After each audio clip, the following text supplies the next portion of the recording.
as they hit the road, taking on the Clinton Red Tornadoes. Good rivalry matchup thrown in there, fresh off a successful week capital tournament for both the Boomer girls and the Boomer boys, Eric. Yeah, absolutely. And like you said, no rest for the weary. Fortunately, they didn't have to play 3 games in a row. They were able to get a break in between all of those. Which benefits them being able to play tonight and get this game in. So I don't know all the specifics, but I think Clinton lost the game over the weekend in their tournament. Didn't lose the game; they just lost the date. Lost. Only got to play 1 tournament game essentially. Right, and so they had some things open up. Boomers already had an opening on their schedule, so the 2 ADs got together, I think, and said, hey, this is. They hated the fact that they didn't get this on the regular season schedule previously. They couldn't work it out as far as dates goes. So, I'm glad they were able to make it work. For sure, and it should be a fun test, obviously, for the girls. Coming off that consolation championship yesterday, they got a little bit more rest than the boys did in terms of they got to play early in the afternoon. But, man, what a weekend it was at the week capital for the girls. Had that tough loss against Perry in day 1, able to bounce back. Briley Douglas Fisher earned an all-tournament team honors. She averaged 18 points, 5.7 boards, 2.7 steals per game over the tournament, while shooting just under 57% from the field. It was phenomenal. Lexi Middle wasn't far behind her in terms of the points per game, with 17, also almost 3 steals as well per game. And we ragged on her a lot over the weekend. Kaylee Mills, scoring-wise, not leading, had 11 points per game, but 6 rebounds, 5.3 steals per game, including that big one on Saturday where we had it for 8. And, she played really well. Bailey Nelson also kind of evolved as a 4th leading scorer with 6 points a game over that tournament.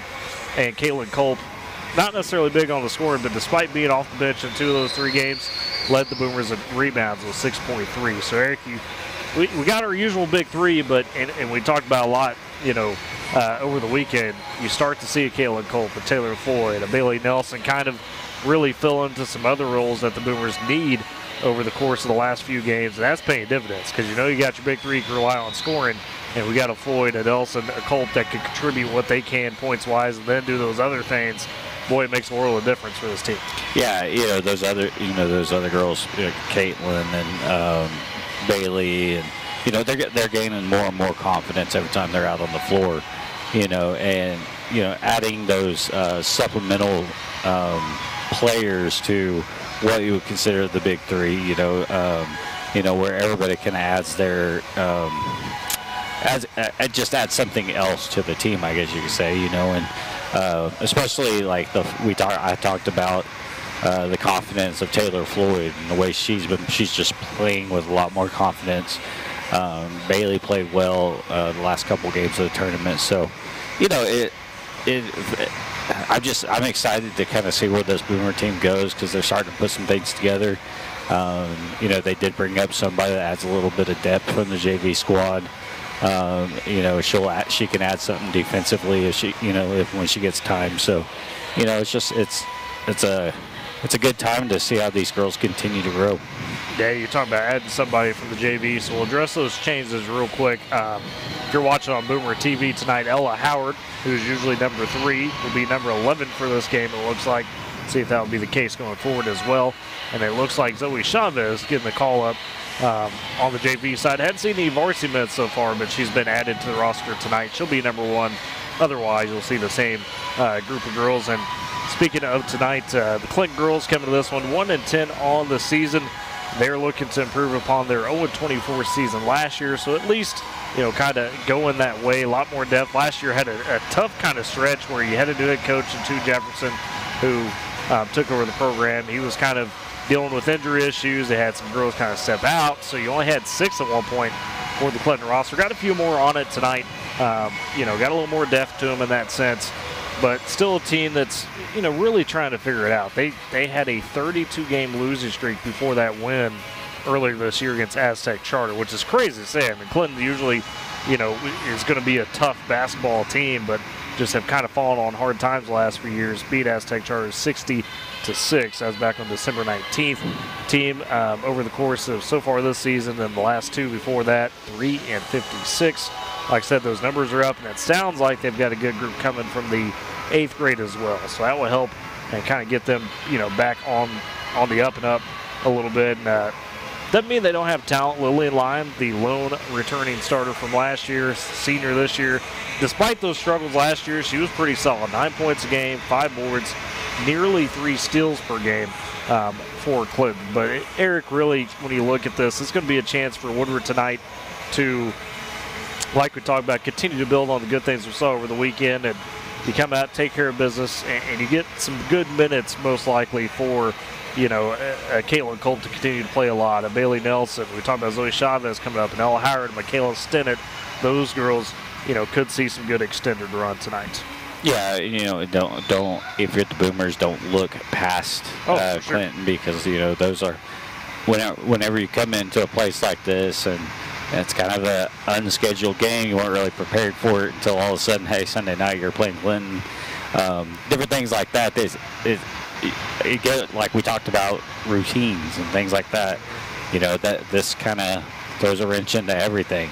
And when you're kind of an established squad, it could easily be like, well, now we got to try to go out there and do this and things like that. Well, the other team, they're excited, they're hungry, they're still growing, and they're trying to get over that hump. So it's definitely something that as the Boomers you can't look past. But if you go out there and you do your job, you stick to the game plan, you don't try to do too much. You should be able to take care of business here and get ready for a long road trip on Friday. Yeah, that's the thing. You're kind of, and we talked about this a little bit over the weekend too with adding this game.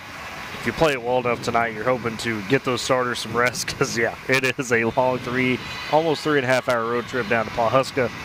So you want to be well rested for that, coming off what was a kind of an odd tournament weekend due to that weather. Looking at the boys matchup tonight as we get to that, of course, the Woodward boys were with us last night. Made some history, the first week capital championship for the boys program last night after they rolled Cushing 71-58. It was a little touch and go to start. Cushing had the advantage of the first quarter, but man, did the Boomers turn it on from the second quarter on, kind of similar to what the girls did against Chisholm earlier today, that consolation championship. You had Kaden Gaines be able to take home the tournament MVP, averaged about 19 points a game, 8 boards, 3 steals across the tournament. Carter Reed, fantastic as well, showing his kind of senior leadership. He got all tournament team as he was averaging about 15 points a game through the tournament. And then that championship game itself last night, great contributions, not just from Reed and Gaines, but we saw Gage Hutchins have a great day. Connor Summerlin, Isaiah Washington, who are co-players of the game, really big time down in the paint. Connor Price distributing like he does and making some defensive plays. It was just an all-around performance from the boys last night, Eric. There was no real selfish play going on. Each guy kind of had some moments. Yeah, I was talking to somebody about that today, and we were talking about Caden, and the fact that Caden struggled. He was kind of taken out of the game from physical play, and kind of some of the calls and things like that. And that's going to happen. But the question was always, what happens when it happens? Because we hadn't really seen. We saw, UConn kind of take him out of the game a little bit scoring wise, but still, I think it was UConn. He still had 19 points. He was able to get to the line and do some things. He was in the game the whole time, but. He didn't play most of the second quarter because of foul trouble, and everybody else stepped up.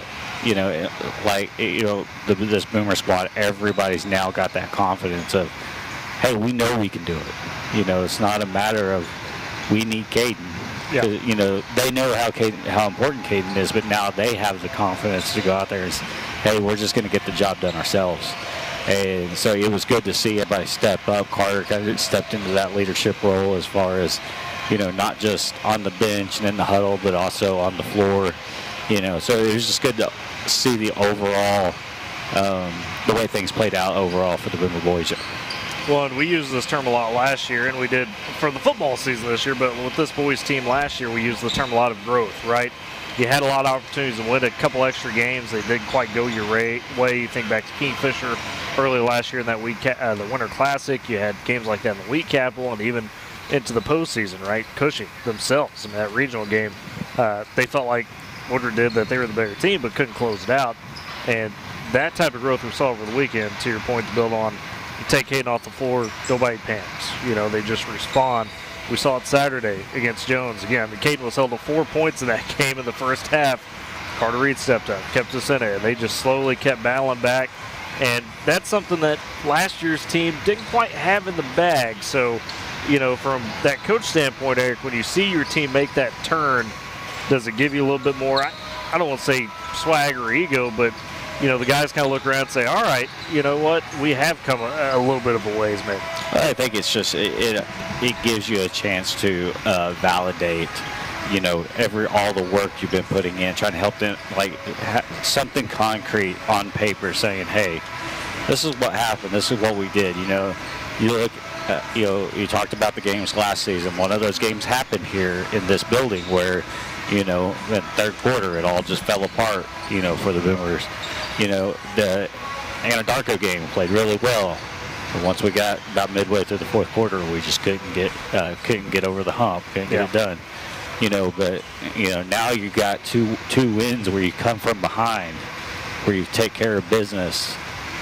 You fight through the adversity. You know, no longer, you went from you're losing games to you're competing but falling late. Now you're over the hump of saying, hey, we can come from behind, take care of business. And like I said, you got that on paper, and you can go to them and say, hey, look, you know, we're not just an average program. We can potentially do something great. We just got to expect it now every game. You got right to that level, no doubt. And you mentioned last year, one of the times that Woodward kind of slipped in that instance. Clinton, the boys team, coming into this one 4-7 on the season. Last year, though, just 4-22, but they did get a win over Woodward in 3 matchups, and just one where they, I wouldn't say they caught the Boomers lacking, but this is a rivalry game, right? So, like you mentioned with the girls' side, too, you can't overlook Clinton despite what the records may say, because you know they're going to be hungry. You know they're going to want these matchups. And they're at home, so they're going to say, hey, we're going to get behind them and see what we can do. Yeah, you know, and it's tough to come into this building and play. I mean, this place is loud. There's not very many people here right now, and it's already loud whenever the teams came out, you know, and there was a small contingent of fans yelling, you know, you could hear it.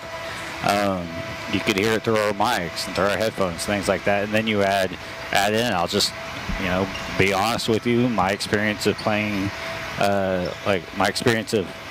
playing in games down here is officials tend to struggle down here. They're not the best officials in the world, kind of in this I-40 corridor. So, you know, you're going up against that as well. You know, like, you know, and I'm not trying to say, like, I'm just saying. No, it's just one of those things, yeah. You know, and so, you know, it's a tough place to come in and play. I mean, last year on the 8th grade side, we were by far the better team. Yeah. We came in here, and it was a battle in this building, you know, and so it's just a tough place to play. But, you know, like we talked about, both teams, you know, coming in, I think, with a little bit more confidence than they have in a while, you know, and so, you know, I think both of them are coming in expecting to take care of business here tonight. And for the Clinton boys, mentioned that 4-7 record. Don't be fooled by that per se. They did have a challenging early schedule this year. They had to play Anadarko twice, Weatherford, Alva, and Blanchard, all ranked teams, and that's 5 of their 7 losses. And they've got a new coach this year, so Mark Cedar, who had been an assistant on staff for the boys, girls in previous years, he stepped up and has replaced Lucian Bliss, who moved on after a few years here in Clinton for the boys side. And they've got senior Aiden Crumbly back, and that's a kid. He's going to be stingy defensively, and that's what Coach Cedar has preached. Defense, defense, defense with these guys. They held Anadarko in the second time they played them to just 48 points, and it was a 48-29 game, which is still a big win for Anadarko, but it kind of shows that, hey, you know, you give Clinton a chance, they could slow you down. They got ways. You got guys like Ethan Loeflin, who may not start but will come in. He's got a little size at 6'4", and he Crumbly himself 6'2", so still got some good athletes here at Clinton that you're going to have to watch out for the boys. Yeah, that's kind of what you got to do when you're coming in and trying to build a program, especially if you don't have necessarily consistent scoring or somebody you can rely on a regular basis. I think we saw that a little bit with Coach Gaines last year where, it was, hey, we're going to come in there, we're going to make the defense happen, we're going to try to keep us in games with our defense, and then see what happens. And, you carry on that, you kind of carry that on, and then when you do add that score, you get that guy that comes along that can give you a little bit something else. It just sets you up pretty well. So, Clinton's just going through that transition process right now currently, but with the athletes that Clinton puts out down here that, with the right coaching and get the right group together, they can become a tough team to beat.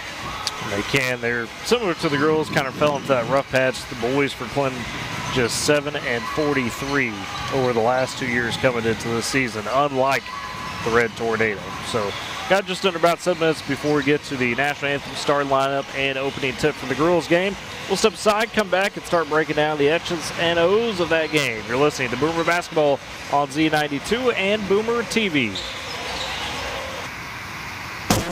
Central Bank of Western Oklahoma has stood by our communities, understanding the unique culture and values that make Western Oklahoma special. As a locally owned and operated bank since 1908, we're not just bankers, we're your neighbors. We've seen generations grow, businesses flourish, and farms thrive, and we've been there every step of the way. Trust in a bank that shares your roots and works as hard as you do. Bank of Western Oklahoma, member FDIC, an equal housing lender.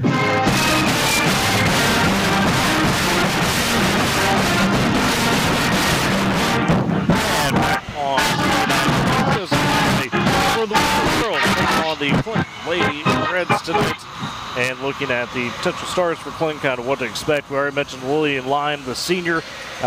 She'll be kind of that main focus, but not surprising. Coach Jefferson getting some of those freshmen up from the middle school after his first year, now trying to rely on a few of them in the starting line. If you look at a girl like Riley Rodebush, Arlena Kirkendall, as well as Brooke Ashton, the sophomore. Those three girls, young, not a lot of experience, but offer some decent size, 5'9", 5'8", 5'8", and a little bit of skill there.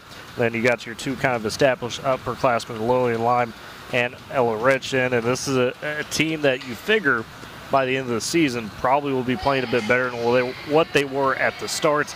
And Eric, we've seen this. You get the youngins mixed in with the upperclassmen. It takes a second to build that chemistry. You got to get some games in between. Yeah, and it also goes back to the confidence of those young players, and the more time that they see on the floor, they get a few things, get a few positive things underneath them, and that is only going to make them better. And, you kind of mentioned it during the first segment where you talked about the middle schools for Clinton. They had their middle school teams past couple of years weren't easy teams to beat. They'll work you hard and play you hard, play physical. So I think as these young girls that are getting varsity time now become juniors and seniors, you're not going to see a one-win team at this point in the season out of Clinton. They're going to have a few more wins under them. That they probably will, and when you look at some of those keys, we mentioned the sizes there. Clinton, nobody with necessarily that's going to hurt you in the post, going to rely a bit maybe more on that shooting and cleaning up some of those second chances. So for the Boomer girls tonight, how do you come out, make sure you establish the right tone to start this game, Eric? Yeah, I think, again, you just kind of build off what you did over the weekend. Just come out, work hard, work strong, and kind of rely on, Briley and Lexi as far as kind of being your go-tos. You got Kaylee who, adds that rebounding aspect to the game. Also, one thing we don't talk, I don't think enough about Kaylee is just how well she plays defense. She had 8 steals in that game on Saturday. On triple-double watch, you don't think of a post player with 8 steals on triple-double watch because of their steals, but she kind of has that. So she comes out, continues to play strong. She's played. We talked to her on the air about how she can be a little handsy at times, things like that. And I think overall she's playing much better defense as far as not fouling. And then like Culp, as she continues to grow, you know, Floyd continues to get that confidence. Nelson, Bailey Nelson's getting confidence. So, you know, the Boomers just come out and do what you need to do, play your game. You know, you shouldn't have much of an issue. And, you know, it's interesting when you look at, you know, we talk about Caleb Mills, just a sophomore. I mean, the youth on this Woodward team, it doesn't seem like necessarily it's there because we talk so much about Riley Douglas Fisher and Lexi Mendel, but around them, you still got a very, very young squad. It's amazing to see what they're doing so early in their career. Yeah, absolutely. And that's why I was kind of glad to see that, like, and I understand, like, why, you know, she brought Zoe Chavez up, because, you know, having that extra depth, you know, because, you know, we talked about, like, Bailey, you know, tends to be kind of still getting a lot of time, you know, even when she goes to the bench, you know, and kind of get somebody else in there so Bailey can get that rest too, because you had a long weekend going back to back. You got a game on Friday, a long road trip. So, you know, but that if Zoe gets an opportunity to get on the floor, you know, she's very much a kid that once she gets that confidence, she's not going to be scared. And, you know, a game like this, if she can get on the floor, you know, hopefully it can only propel her for her future as well. See how it plays out for the Boomers tonight as girls getting their final shots in. We'll have the national anthem and starting lineups here in just a minute. Pioneer, unleash tomorrow's potential with Pioneer Fiber Arena and get speed and reliability. Surf, scream, stay connected with Pioneer Fiber and Just Wells Chevrolet. The powering our scoreboard this season on Boomer TV. Just Wells Chevrolet in Shattuck is where Aussie's not just a word, it's how they drive every deal. Visit justwellchevrolet.com or call 580-938-2122. Just Wells Chevrolet, Pioneer, powering Boomer Sports this season. As, of course, Boomers road team tonight, wearing it looks like the black and gold uniforms. Clinton will be wearing those home white uniforms. Expecting to see Ella Redshin, Arlena Kirkendall, Lillian Lon, Brooke Ashton, and Riley Rodebush for Clinton. Their starting five tonight. And let's turn it over for the national anthem. The singing of our national anthem by freshman James McCall. Oh, say can you see?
And there's your starting lineups for both teams. For the Boomers, it'll be Michaela Stinnett, Riley, Douglas Fisher, Taylor, Floyd, Lexi Mendel, and Kaylee Mills. The starting five for Clinton. The starting five we expected with Ella Redshin, Arlena Kirkendall, Lillian Lime, Brooke Ashton, and Riley Rotobush. The five for the Lady Reds. Boomers going left to right in this first half. Clinton going right to left. We're kind of perched up back behind the scores table up in the higher side of the rafters. As it'll be Douglas Fisher tipping against Redshin, the junior. Ball's in the air. Tip is batted for Clinton. They take the control. A quick shot along two on the way for Lime. That's off the side of the rim, right side. Rebound underneath by Stinnett. She wrestles it away. They'll feed it ahead to Biddle down the left side. Top the key. Ooh, good score to fall early over to Floyd on the right wing. Bounces in the corner to Douglas Fisher.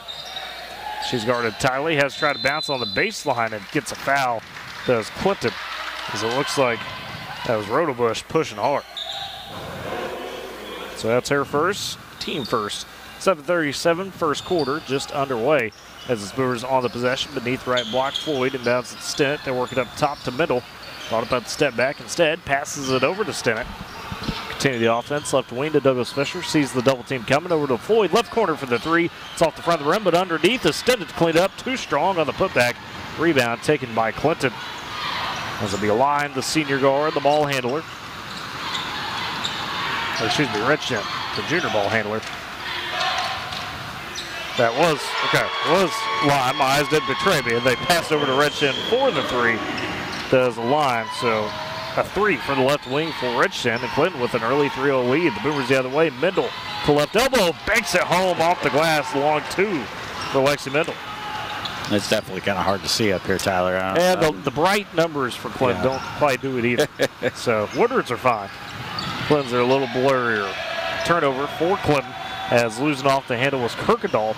Boomers able to pick it up. Middle takes it. Free throw timeline to Floyd. Down in the paint to Douglas Fisher. Driving some contact there. Shot too strong. Rebound poked down to Lime for the Lady Reds. 3-2 Clinton on top. 6:25 first quarter as they'll work the possession.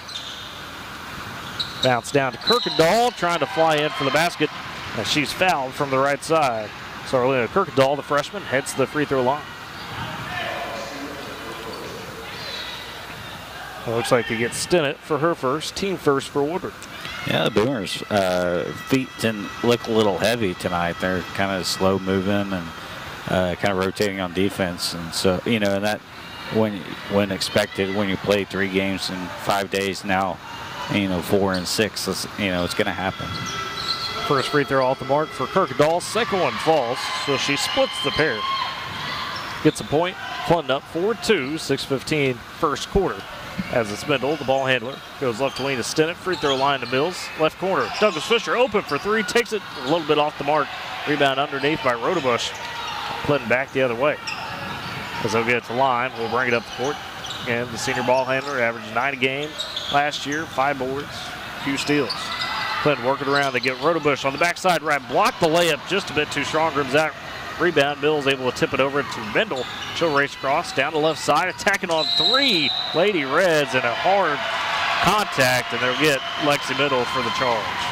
And that one unfortunate for the Boomers. Mendel just, head of steam down into the paint. Yeah, I think that's the right call. I think Lexi recognized that as she was getting close and it was going to be a tough situation, but she was too far committed. She just had to, hopefully they called it the other way. Unfortunately, they called it a charge. Boomers with the pressure. It's a tip pass by Douglas Fisher. Still floats up to Mendel, and then she gets poked at from behind and able to save it. Ashton with the steal. As Clinton comes up with the turnover after the Boomers force one. Try to work it around to Rotobush, high right wing. She's double teamed. Did she step on the sideline? She did. The Boomers forced the turnover back for Clinton. Still 4-2 though. The Lady Reds on top of the Boomers. 5:21 first quarter. As it's Floyd, Middle, taking the ball handling duties. Goes over to Floyd left wing. Bounce pass to Douglas Fisher. To Mills, who cut in from the left side. Beautiful ball movement by the Boomers. That's Mills with her first basket. Tied at 4 now for Woodward. 5:05 first quarter. Clinton trying to deal with that pressure. It's Redshin in the backcourt. Going to decide to float it up to Rotobush, high right wing. She's double teamed. Left side. Kirkendall back up top. Working at the logo. Over right side, middle. Guarding Tyler. Drive, kick it to the corner. A three all the way for Redshin. Too strong. Rebound on the backside by Douglas Fisher. She'll try to race ahead. Down the right side for Douglas Fisher. Guarded tightly by the freshman, Kirkendall. Good defense there. Middle gets it. Swings it left wing to Floyd. Dumps it down to Mills. Turns off the glass and in. Good move by Kaylee Mills again. She's got 4. Yeah, I think the Boomers just kind of focus on, moving the ball, being patient. They're going to get their opportunities. That's what we've seen the last couple of possessions. Now Clinton tried to deal with the Boomer press. They do work it across to Rotobush, but then a dangerous pass. Tip by Floyd. She's going the other way. Gets the layup to go despite a defender on her back. Floyd with her first basket. Now Woodward has turned it on. They lead 8-4 with 4 minutes first quarter. Taking those baskets now, setting up the press. As Rotobush on the right side. Double team, poked at, works its way to Ashton at the free throw line. Gets it out, left wing to line. Tries to go across court to Redshin. Pass too strong, and Redshin can't save it. And a bottle got thrown on the floor. And Rotobush just said, yeah, we'll kick that off. We got a timeout taken quickly. Believe that was a Clinton timeout. So the Boomers lead 8-4 first quarter. Great Plains Bank, heritage, trust, respects. Those are the things that make Great Plains Bank great. Deep roots across Oklahoma and Texas. They are in touch with communities in which their customers live and work. Compass Athletics, from sports equipment to championship trophies and everything in between. 2024 Main Street, Woodward, or 580-256-7045. Great Plains Bank, Compass Athletics, powering Boomer Sports this season. So Woodward girls starting to wake up a little bit, Eric, over the last minute or two. Getting some baskets in, some good ball movement, and forcing a few turnovers. Yeah, they're doing a good job with that that three-quarter court zone. Not a press, but they're kind of making Clinton, making them make good passes, I guess is what I'm trying to say. Right, yeah. Forcing them to put it in the right spot. They're not trapping. They're not necessarily going for the steal the whole time. But, if you get a bad pass, right to you, then fine. But, don't get yourself in foul trouble. But still, do a good job of kind of slowing them up and making them work a little bit. I see Bailey Nelson check in for Michaela Stinnett as the Boomers have the possession. On the right wing, it's Floyd. Free throw line to Mills. Pumps, drives, a little floater in front of the basket, rolls in. Kaylee Mills with 3 straight baskets. She's got 6 points. And the Boomers lead 10-4, 3:25 first quarter. Now Clinton again trying to deal with that press as the inbound will go to Kirkendall. Still working in the backcourt. Redshin line playing a little catch to get it to the middle to Ashton. She's triple teamed, but drives into the paint. Her runner too strong. Rebound poked out by Floyd, but she can't track it down. Oh, and they gave the possession to Woodward. Okay. Yeah, it definitely looked like that. I mean, coming right at us, it looked like Floyd had it. Definitely knocked out on Floyd, but we will definitely take it. So inbounds for the Boomers after the miss. As it's Mendel, goes left wing to Nelson. Elbow, Douglas Fisher zips the pass over to Floyd, right side, and another basket. Awesome good ball movement for the Boomers. Douglas Fisher to Floyd for the easy 2. 12-4. Boomers on top, 2:50 remaining first quarter. Now the press on, a tip pass. Kirkendall has to retrieve it, just cross timeline. She's double teamed, stolen away by Mendel. 2-on-1 the other way. Mendel off the dribble, goes right side, off the glass and in. Took it herself, 4 points for Mendel. Now Woodward really heating up, 14-4. They've been on a 12-0 run the last 3 minutes. Another loose ball, another still middle. Throws ahead to Floyd. Her shot, though, a little off the mark, and a rebound flying in is Ashton, but she's going to get tied up down low. Looked like Nelson getting in there and forcing the jump ball. Possession arrow gives it to Woodward. Clinton now has 8 turnovers. Oh, and that happened, pretty much in consecutive possessions almost. Just started coming on. As it's Mendel, the inbounder, beneath left block. They go top the key to Nelson. Right wing back to Mendel. Open for 3. She'll take it, and it pops out. Rebound, though, underneath by Mills, and gets the and one from the right side. Kaylee Mills with a strong first quarter. She's got 8 of the Boomers' 16. Will head to the line to add another. As they get the second foul on Rotobush. Also 2 team fouls for Clinton in the court. So it's Mills' free throw line, and it just pops out. Rebound fought for, and it's Kirkendall controlling it for Clinton. Work it to Ashton. She's across the timeline and fouled over a little bit of a reach there. Kind of a ticky-tack one, but it happened. So looked like Douglas Fisher may have got the ball. See if they call it on her. Looks like I think probably Floyd. I didn't hear it. I didn't either. PA system not the best from our vantage point.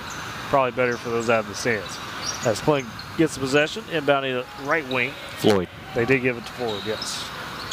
So that's her first, team third.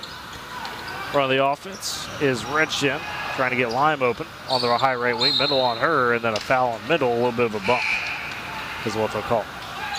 She came over to try to get the senior guard. Yeah, it was kind of a delayed call, and it makes me wonder if the officials kind of waiting to see if she was able to kind of regain control of the basketball, which is, you know, kind of counterintuitive, and really, but that's what she did and called the foul.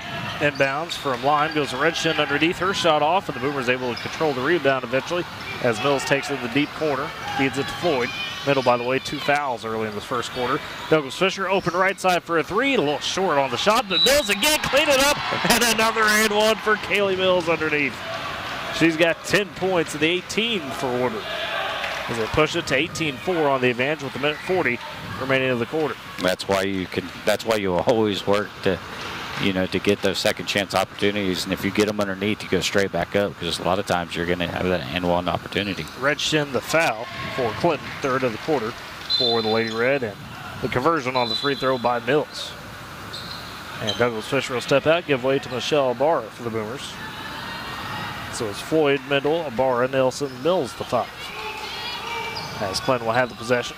Redshin looking inbound. On her line, playing a little catch to the backcourt. They throw it up to Kirkendall, still in the back. Finally, Lime takes it. Hasn't got across yet. Gets trapped up. The count's close. Ooh, finally got across the Rotobush high right wing. Quick ball movement by Clinton. They give it to Kirkendall left wing. Heaves up the 3 and drains it. All right. Catch and shoot for Orlena Kirkendall, the freshman with 4. The Clinton 7 now. Boomers still lead 19-7. Minute 15 first quarter. Left wing to Nelson. Bounces it to Ibarra at the elbow for the Boomers. Back up top to Floyd. Swing over to Nelson. Left wing. Open. Takes the 3. Down a bit off the mark. And it's an air ball out of bounds. Back to Clinton. So we've seen the Boomers take a couple of threes between them. A few and just not there early on the rhythm. Yeah, you can tell the Boomers, you know, don't really quite have their legs underneath them. But, you know, their shots from outside, they're kind of pushing it more than getting it up. And, you know, kind of. And a lot of that is they're probably pretty tired after a long weekend. Clinton at the backcourt trying to work it around as Lime tries to dish it to Ashton and just calmly rolls into the Boomer bench. Bit of a misfire from Lime on the pass. So another turnover for the Lady Red. As we'll see their first substitution, Rotobush will step out. She'll give way, I believe, to Peyton Klontz. Yeah, 0. Peyton Klontz. So there you go. As Boomers with possession, a long 2-point shot for Nelson, left wing or left baseline. It rolls, bounces up and in for Bailey Nelson. In the middle of some traffic, her first basket. Boomers on top 21-7. Now to press on again. Clinton trying to break it. Ashton takes it across the timeline right wing. Head down, she'll drive. Puts up the runner, too strong. Gets her on rebound. Second chance, too strong as well. And Mendel finally comes down with the board for the Boomers and then takes a bump. And it'll be a foul on Clinton. See if they'll get Kirkendall, her first. 4th team foul for Clinton with 16 seconds left first frame. Boomers lead 21-7 with the possession. Mendel across the timeline on the left wing. Goes to Nelson, tries to fire a pass out. It's batted by Ashton, stolen by Klontz. Now Ashton driving with 3, heaves, and that's well short with 0.8 seconds. It'll roll it out of bounds. So kind of Ashton. Whoa. No. I'm saying tipped by the Boomers. So not Woodward possession. Clinton with 0.8 left in the quarter will have a chance here. I didn't see the tip, but well, I can't see much up here. I'm way up here. So. Yeah. Inbounds for Lime to go to Redshin, right wing, but the pass a little off. Can't get the shot off, and Woodward leads 21-7 after the first quarter. We'll step aside. You're listening to Boomer Basketball on Z92 and Boomer TV.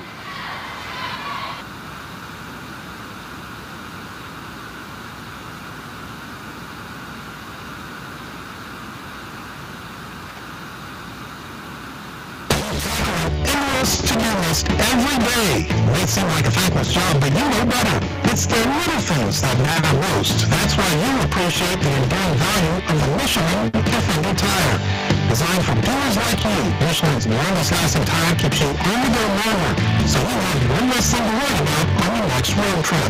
Stop in today for miles of uncompromised safety and performance. Visit your local Michelin dealer, High Plains Tire, at 2220 Lane in Woodward. Tired of complicated Wi-Fi management? Go Pioneer Smart Wi-Fi makes it easy. With Go Pioneer Smart Wi-Fi, you can set your Wi-Fi password, view all your connected devices, and even run speed tests all from your phone. Need to set up parental controls? No problem. Simple, smart, secure. Stay connected and in control with Go Pioneer Smart Wi-Fi. Visit GoPioneer.com to learn more.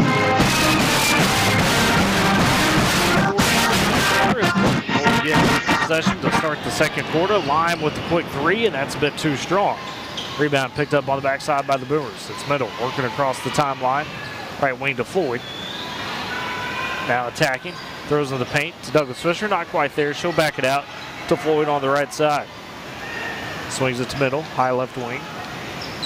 Attacking on the crossover. Bounces it down. Baseline to Douglas Fisher for the jumper. Just rims out. Mills trying to fight for it underneath with Rotobush. Rotobush able to control it. Taken away from Mills. Boomers still lead 21-7. 7:20 left in the first half. Clinton trying to work around. Kirkendall goes cross court to Lime. Up to, high right wing to Rotobush, and they caught a foul on the Boomers as Rotobush got bumped. And they'll get Douglas Fisher, or excuse me, Mills, for her first. Tyler, I don't know if you know this. Monsters do not have juice in them. 0% juice in a monster. Juice. I don't know how it makes you feel about it, but all right. Inbounds goes to Redshed, back to Lime to set up the offense. But it tastes like juice. Why no juice? Exactly. Anyways, on the right wing. At least it tastes good. Yes. Throw to Bush. As they'll try to work it. Right side, another three all the way. This time from Redshed, too strong, but underneath the rebound and the foul hauled in. Yeah, Lexi had a great opportunity. The rebound, it looked like her arm kind of got pulled down as she was going up for the board, and the ball bounced away and gave Clinton a second chance opportunity. As Mills picking up her second team foul in the quarter as well. As Abigail Bryan, actually. Okay, so she's wearing 22. I didn't see that. I got her as 24. So Abigail Bryan at the free throw line, not Rotovich. Second one misses as well.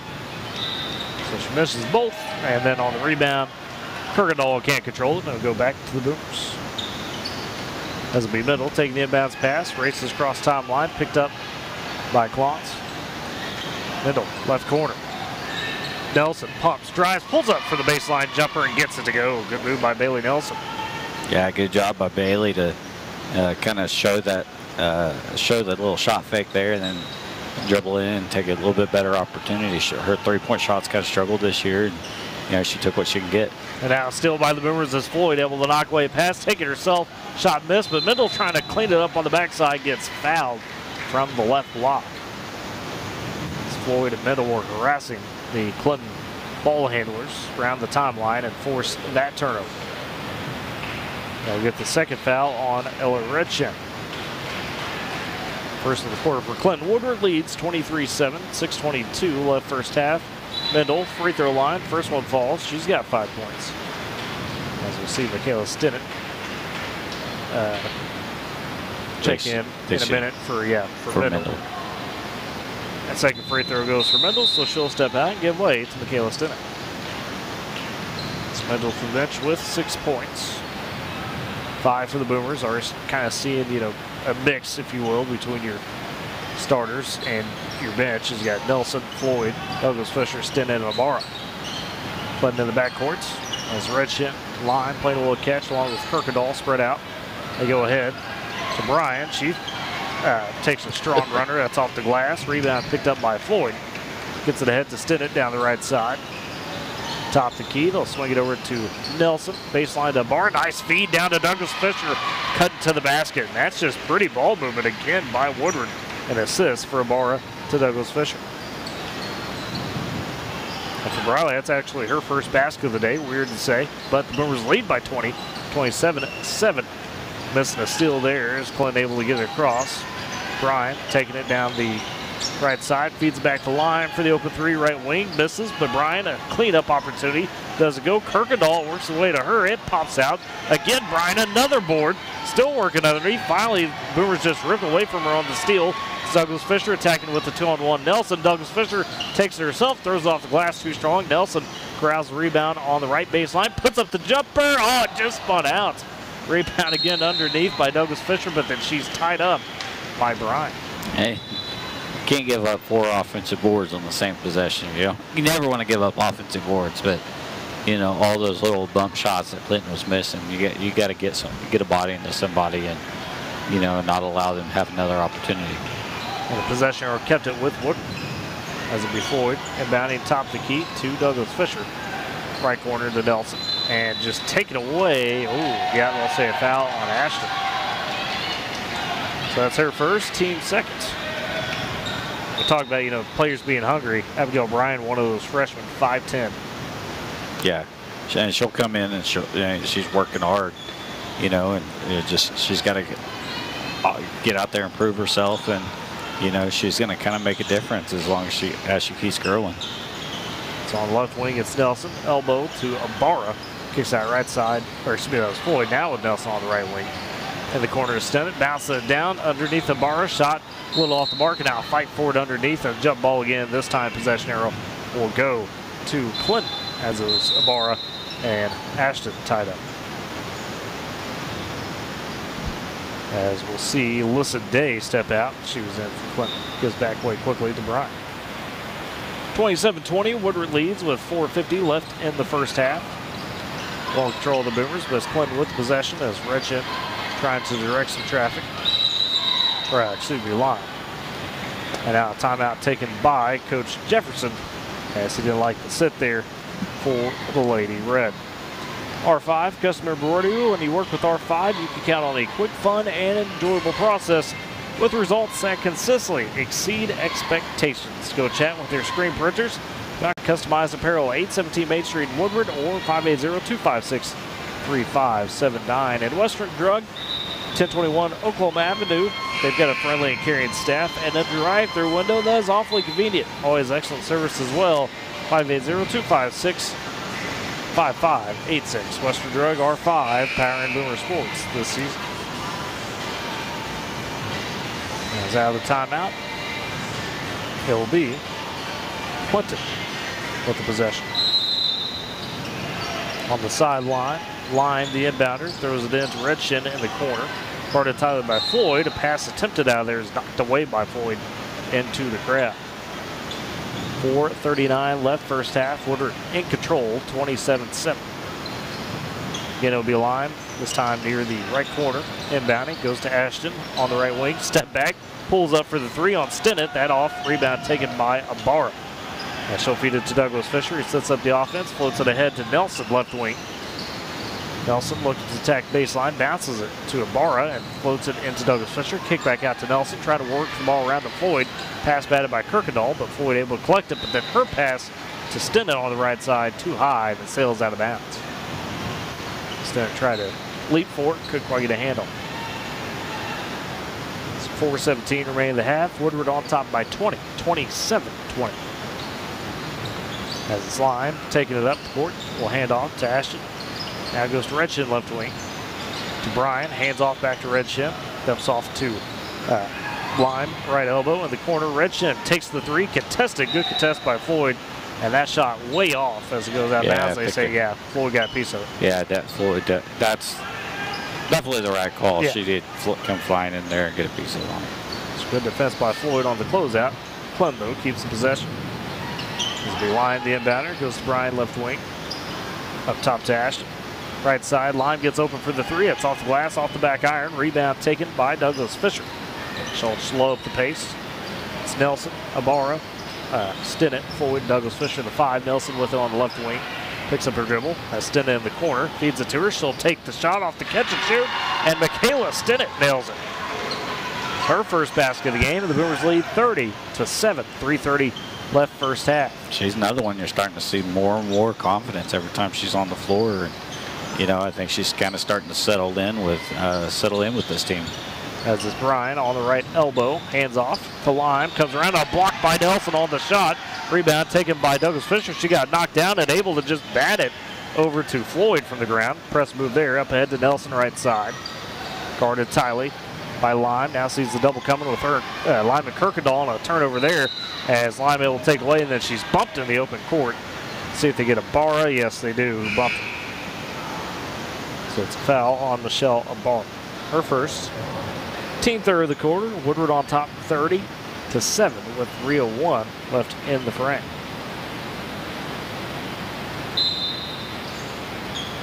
As Day back on the court for Clinton. As it'll be Lime in the backcourt, across the timeline with the dribble. Nelson guarding her top of the key. Lime kind of hesitantly over to the left wing to Redshin. Passes it down to Bryan. Kicks out on the baseline to Day. Long shot off the back iron.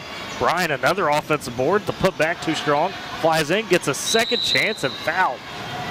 Boy, Abigail Bryan not cleaning it up a lot of these opportunities, but like I said, Eric, she's working hard under there. Yeah, that's the thing, is she's not converting them, but now, you know, they're up to 10 offensive boards, Clinton is, and I think she's probably got 8 of them at least. 6, 7, you know, maybe 8. You know, a lot of them are just from missed putbacks, things like that, but it still goes down as a board. Kayla Stinnett, the foul, as we'll see Ella Harris check in for the first time, and it's a 3 by Redshin on the right wing.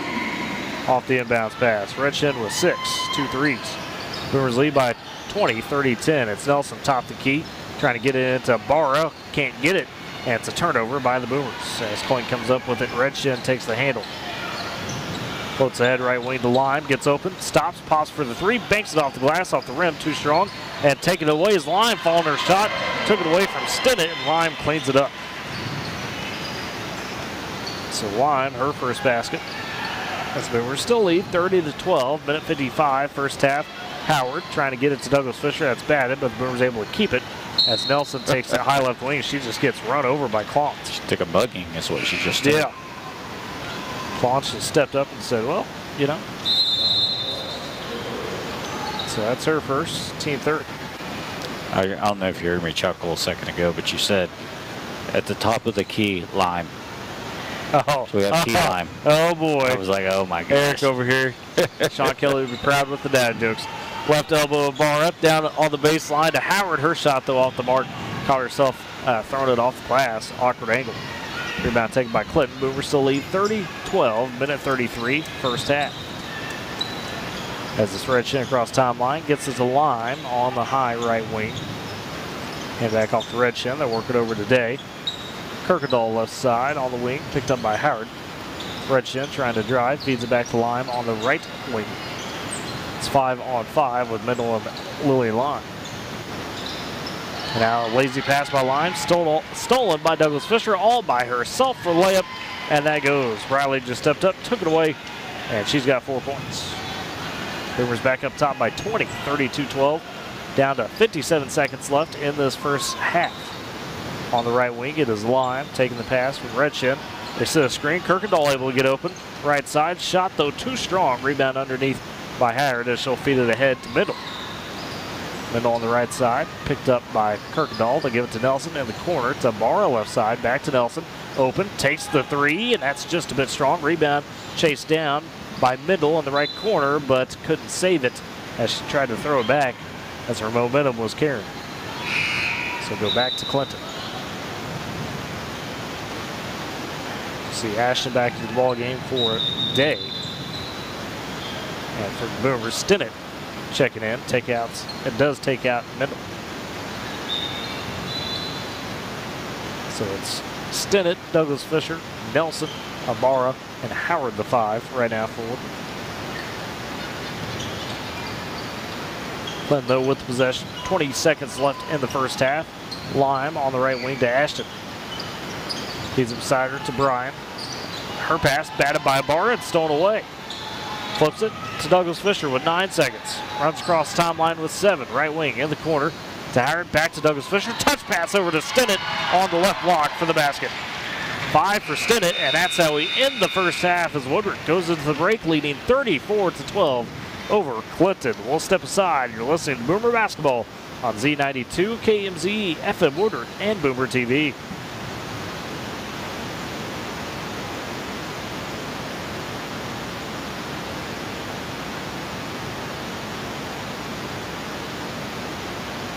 This back-to-school season, give your home the connection it deserves with Go Pioneer Fiber Internet. Experience the power of Wi-Fi 6 technology for smoother streaming, gaming, and learning. And with the Go Pioneer Smart Wi-Fi app, managing your home network is a breeze. Choose from multiple plans with symmetrical speeds for lightning-fast uploads and downloads. Get your family school-ready with Go Pioneer Fiber Internet. Sign up today at GoPioneer.com. Life never stops moving. Between the 30-minute commutes, daycare pickups, and that weekend trip to Grandma's, you're racking up the miles. What you need is a tire that can keep up, like the exceptionally long-lasting Michelin Defender tire. With an 80,000-mile warranty and the safety you expect, you can lose track of the miles and focus on what really matters, the memories made along the way. Stop in today at 2220 Main in Woodward to see your local Michelin dealer, Pipelines Tire.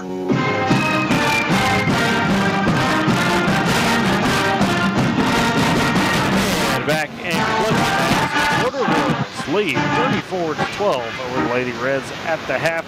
So High Plains Tire halftime stats. The scoring leaders for the Boomers, a bit spread out as Kaylee Mills had a strong first quarter. She's got 11. Then you go 6 for Lexi Mendel, 5 for Michaela Stinnett, 4 for Taylor Floyd, Briley Douglas Fisher, and Bailey Nelson, all with 4 apiece. On the Clinton side, it's Ella Redshin. She made 2 threes in that first half. She leads the way with 6 points, 4 from Arlena Kirkendall. We got 2 for Lillian Lime for Clinton. As far as the quarter scoring, it was Woodward winning the first quarter 21-7. Scoring slowed down a little bit in the second quarter. The Boomers still won it though, 13-5. Eric, how are we looking on rebounds and turnovers and things of that nature? Well, the rebounding stats that we talked about, this is just a tad inflated. It's actually both teams have 19 rebounds. Clinton has 11 on the offensive end. We talked about, and there's like two possessions where they probably picked up 6 of the rebounds. On the offensive side, so it's kind of hard to completely look at that. But turnovers, the Boomers, Clinton did play much better in the second quarter, but Boomers forced 12 turnovers. And looking at that, kind of sitting here, kind of eyeballing it, the Boomers have 9 steals. So if those 12 turnovers, the Boomers have 9 steals. So they're doing a good job of forcing turnovers. Kind of leading the way on some of those other stats is Riley Douglas Fisher. She has 4 rebounds, 3 assists, and 3 steals. Lexi Mendel has 4 rebounds, 2 offensive. Mills has 2 rebounds, 4 rebounds, 2 of which were offensive. So it is kind of spread out. I think, overall it's been, for the Boomers, it's just been a really good team game. Couple missed opportunities. Got to do a little bit better job on the boards, but the ball movement tonight has been something we haven't really seen a whole lot of this year, as far as it being consistent throughout the ball game. Yeah, I was going to touch on that. They're executing in the half courts on a level we haven't seen. I mean, like you said, this season it just has not been that type of ball movement. We've seen it come along a little bit, but my goodness, they're making some really nice connected passes. And Eric, you on the coaching side, you got to enjoy seeing it move 3 or 4 times before the ball either bounces or a shot right there and move quickly. Yeah, and it's not necessarily a number thing. Yeah, you'd like to see multiple passes, but if it's there, it's there. But it's making that extra pass when needed. And there's been times this year where we've seen them see the Boomers really on both boys and girls side, but they try to do just a little too much. They're not trying to make that extra pass sometimes, and there is at least 2 possessions that I can think of in that first half of the Boomers where I'm kind of like, why'd you make that pass? Why didn't you just go up and shoot it? So they're kind of falling into the other negative side of when you have that opportunity to take advantage of it. But overall, there's not not a lot you can, with the exception of rebounding, that you can complain with the Boomers tonight. Has been a solid first half for Woodward thus far. That recap and your stats. High Plains Tire halftime stats. Visit High Plains Tire, 2220 Main Street in Woodward is where your dollar goes further. We'll step aside, come back and look at the keys to the second half as Woodward tries to close out the rival Clinton for the 9th time in a row on the girls' side. You're listening to Boomer Basketball on Z92 and Boomer TV. Looking for a bank that understands your needs and works as hard as you do? Welcome to Bank of Western Oklahoma. Proudly serving our area since 1908. Offering free checking with no monthly fees and convenient mobile banking. Whether you're in Cordell, Oak City, Weatherford, Woodward, or any of our 6 locations, we're always nearby. Bank of Western Oklahoma, where the Western Oklahoma spirit is alive and well. Member FDIC, an equal housing lender.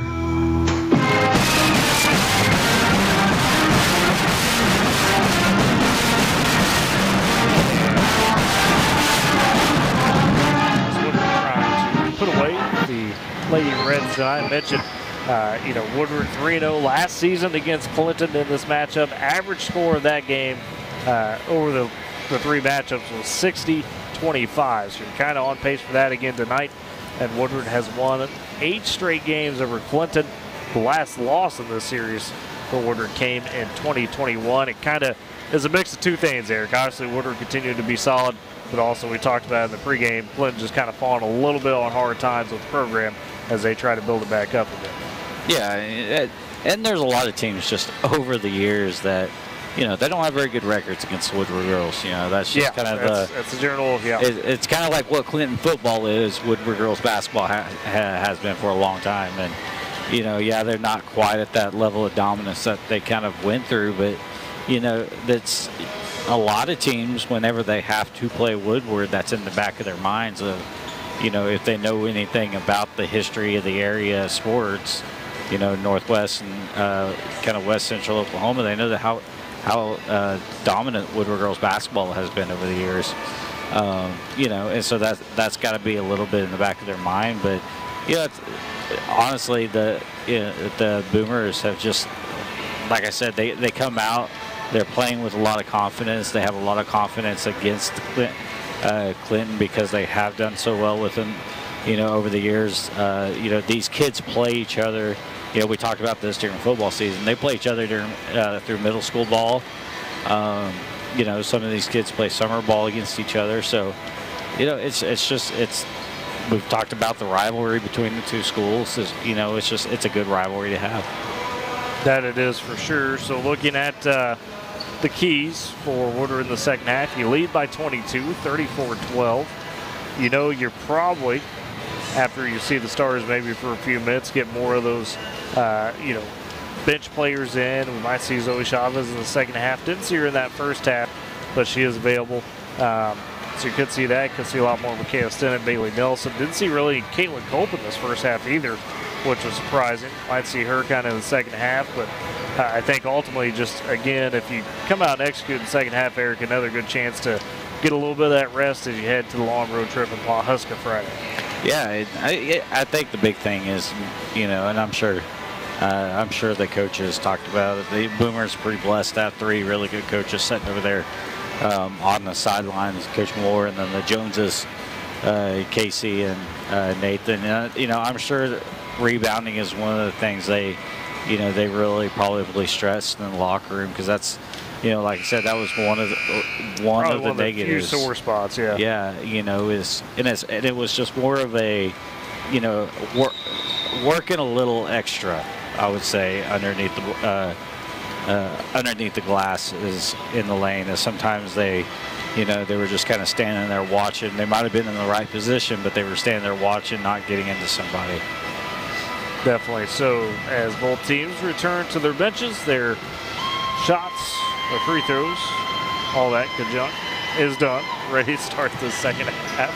Don't know where I was going with that. So breaking news: the Thunder are winning. Just boy, I know that's unusual. It is so nice to have the Thunder do what they do because of how college season has went. So speaking of that, over on K101, men's college basketball tonight. So OSU on the road in Utah and Provo as they take on BYU. So Dave Hunziker and the crew live there with their pregame. That game tips off at 8 o'clock. So the pregame coverage underway over on K101 for the OSU men's basketball team as they look to try to take down BYU. Second half underway here in Clinton as the Boomers begin with the possession. It's Stinnett driving left baseline. Her pass, though, intended for Douglas Fisher, stolen away by Bryant. So Clinton gets turnover on the first possession.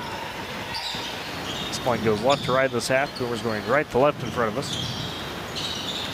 It's a handoff by Red Shin. They get up top to the line. And then her pass stolen by Kaylee Mills. She pushes the other way, pass batted, goes to Douglas Fisher, drives into a lot of traffic and draws the foul underneath the basket. So Briley able to take it and push the pace. On that previous possession, on that turnover by Stinnett, that was one of those situations I was kind of, talking about where there was a couple times they took that extra pass when they really didn't need to. If she would have driven in there and went up strong, she may have been able to draw the foul, but because she had an open opportunity, but she dumped it off, and Clinton was able to poke it away. First free throw for Douglas Fisher pops out. Second one on the way, that falls. So Douglas Fisher with 5 points. Boomers lead 35-12, 7:26 third quarter. As it'll be Clinton with possession, line taking up the floor. Hands off to Ashton, and her pass intended for Redshin off the mark, batted by the Boomers as it was Floyd trying to, oh no, they say okay, out of bounds. Yeah, I think she reached out there, but I don't think she was able to get contact on the ball. We'll take that. My eyes betrayed me. So the Boomers get the possession as it's middle, top the key, but then ball to lie. Floats the pass too high over Floyd's head, out of bounds. I think that's the first time, and I don't think we even said that during football season this year. Ball don't lie. That's the first time we probably a better thing that, we haven't used that a ton, I guess. Top the key, Brian, as Mills guards her. Goes left wing, or left corner, I should say, to Ashton. A little step back pull shot, or push shot, and that's an air ball. Rebound picked up by Middle. Pushes ahead to Mills, left side for the Boomers. Mills picks up her dribble, finds Stinnett beside her. Works it right wing to Floyd. One to attack, gets the screen. At the free throw line, kicks it over. Mendel open, right wing for three, and it drains. Lexi Mendel with the three-point shot. She's got 9 tonight. Boomers lead 38-12, 6:26 third quarter. As on the right wing, it's Ashton. Up top to Bryant. Started by Mills yet again. Right side to line, picked up by Mendel. Over to Redshin, left wing. Guarded by Floyd. Could use the dribble. Not a lot of dribbles being used, though, for Clinton right now. As a swing back over the line right side. She'll dribble it back to the Clinton seat. Trying to cross over Mendel and traveled with it. Yep. Oh, no, they get timeout. Oh, okay. So they grant Coach Jefferson a timeout for Clinton. St. Louis State Bank now at the branch in Woodward, the new location, 2314 Williams Avenue. St. Louis State Bank Woodward branch offers full-service banking, including personal checking, savings, home and commercial loans, mobile and online banking, wire transfers, and more. M&D Enterprises and the Lawnmower Shop for your best lawn, porch, or patio. M&D Enterprises and Lawnmower Shop are your people. They carry everything you need to make your greenscape that little piece of heaven you've always dreamed of. Locations in Woodward, Canton, and Weatherford. St. Louis State Bank, M&D, powering Boomer sports this season. Clinton in the midst of a timeout, saving a possession essentially. Looked like it was about to be a travel on line. They gave the timeout to the Lady Reds. Boomers have the 38-12 lead. Again, the average score between these teams last year in 3 matchups was 60-25 in favor of the Boomers. On pace for that tonight again. I think if you're Clinton here, they slowed it down on the last possession. I think they kind of understand that, hey, it's going to be hard. It's going to be hard for us to come back with the deficit that we have. They're trying to get better as a program, so just to work on what they need to work on, so they hopefully give themselves chances later in the season. And off the inbounds pass, batted out of bounds. Clinton with possession. That's you know, Eric, again, you've seen that from coaching perspective, where sometimes you just got to say, hey, look, we're not worried about the score. We're just going to go out there and try to get better each possession. Yeah, I dealt with that a lot over at one of my previous stops. Well, I wasn't going to put it that way. Anyways, it is what it is. With the shot miss, as Woodward gets the rebound, they'll push ahead to middle, left wing, right side to Floyd. It's a little bit of a screen from Mendel, or from Douglas Fisher, rolls off of it. Mills top the key, and then Mendel doesn't look to pass in. It rolls off over out of bounds into the Boomer bench. But that's exactly what I would do kind of in these situations is, you know, because whenever you're down like this and everybody's frustrated, you've got to figure out ways to, you know, kind of build your team up and, you know, just help them, you know, kind of see the positives and what they can do moving forward. And Kirkendall with a left wing three, nobody guarded her, and it was an air ball for Kirkendall. It was out of bounds back to Woodward. 5:20 left third quarter. Woodward leading 38-12. It's Mendel in the backcourt. Beats Lime across the timeline. Goes right wing to Floyd. Picks up her dribble. Swings it to Mills. To Mendel. Gets it on the handoff. Mills sets the screen. Mendel to the paint. Step through move. All too strong on the shot though. And then Floyd tips it, but right to Bryant. Clinton able to get the rebound.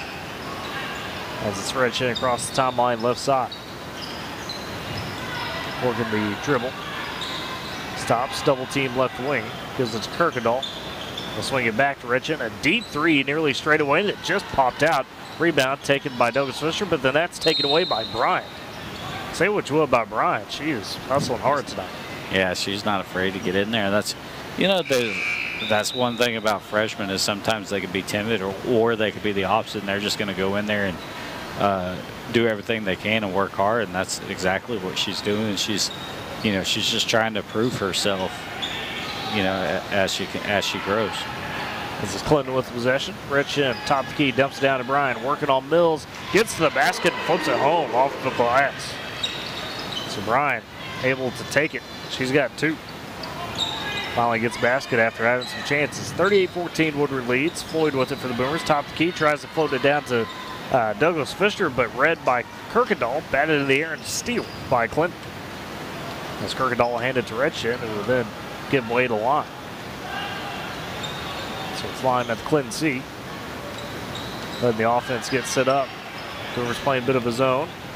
On the right side to Bryan, attacking, cross court, left corner. Redshin launches the three, bit too strong. Rebound, tip, 5-4. Floyd able to take it away from Bryan, but then threw it right to Lime, who misses her shot. Now a drive and a foul by the Boomers underneath on the second chance, or third chance, I should really say, for Bryan. Yeah, nobody's picking up Bryan, and you know it's somebody who's got that kind of strength and plays very physical. You know, you're going to have to work a little bit harder. You can't wait for the ball just to fall into your hands. Douglas Fisher with the foul. That's Bryan to the free throw line, makes the first. And she's got a good motor on her, no doubt. 5'10" freshman. Improving a little bit here tonight for Clinton. A lot of aspects, been arguably the best player. Makes the second free throw as well. So she's got 4. 38-16, Woodward says Clinton double up. Mendel breaks the double team, left wing. Douglas Fisher open for three, off the dribble, too strong. Backside rebound by Bailey Nelson on the right side. Dumps it down into Mills, turns, takes a shot, a little short. Good defense underneath by Redshin as she'll scoop up the rebound. Redshin on the dribble with possession. 3:30 left in the third quarter, and Redshin, for whatever reason, stopping right at the timeline. Been dangerous there. As it worked around right wing, Ashton takes the quick three, just pops out. Kirkendall, rebound comes to her, flips out to Redshin, left wing for three, too strong, and Floyd able to pull down. Flips it ahead to Douglas Fisher on the right side, or on the left side, excuse me. Cross court, right side to Nelson. Hands off to Middle in the corner, who will dribble it back up top. Checked by Redshin. She'll give it to Floyd left side. Picked up by Bryan, trying to cross her over.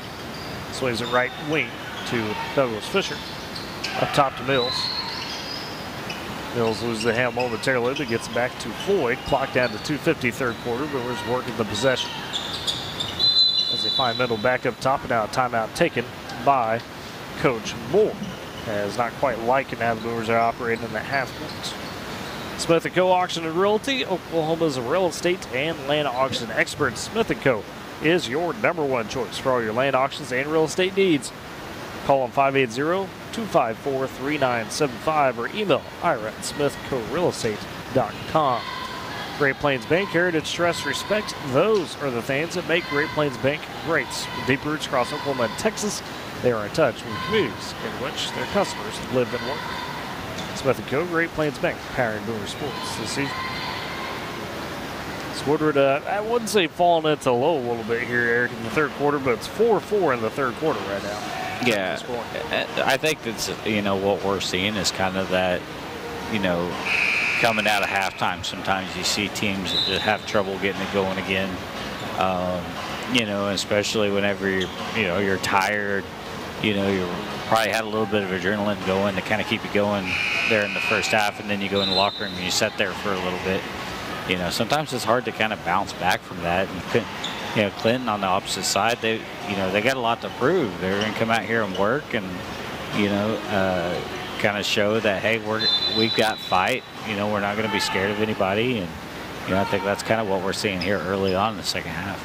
Sideline inbounds, goes to middle, top the key, trying to go cross court with Floyd to Nelson. That's stolen away by Bryan. Races ahead down the right side, flips back behind her to Lime on the right wing.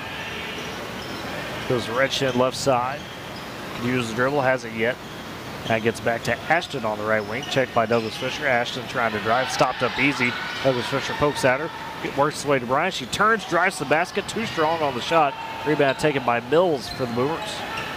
She'll give it to Mendel down the right side. 2:10 remaining third quarter as Woodward leads 38-16.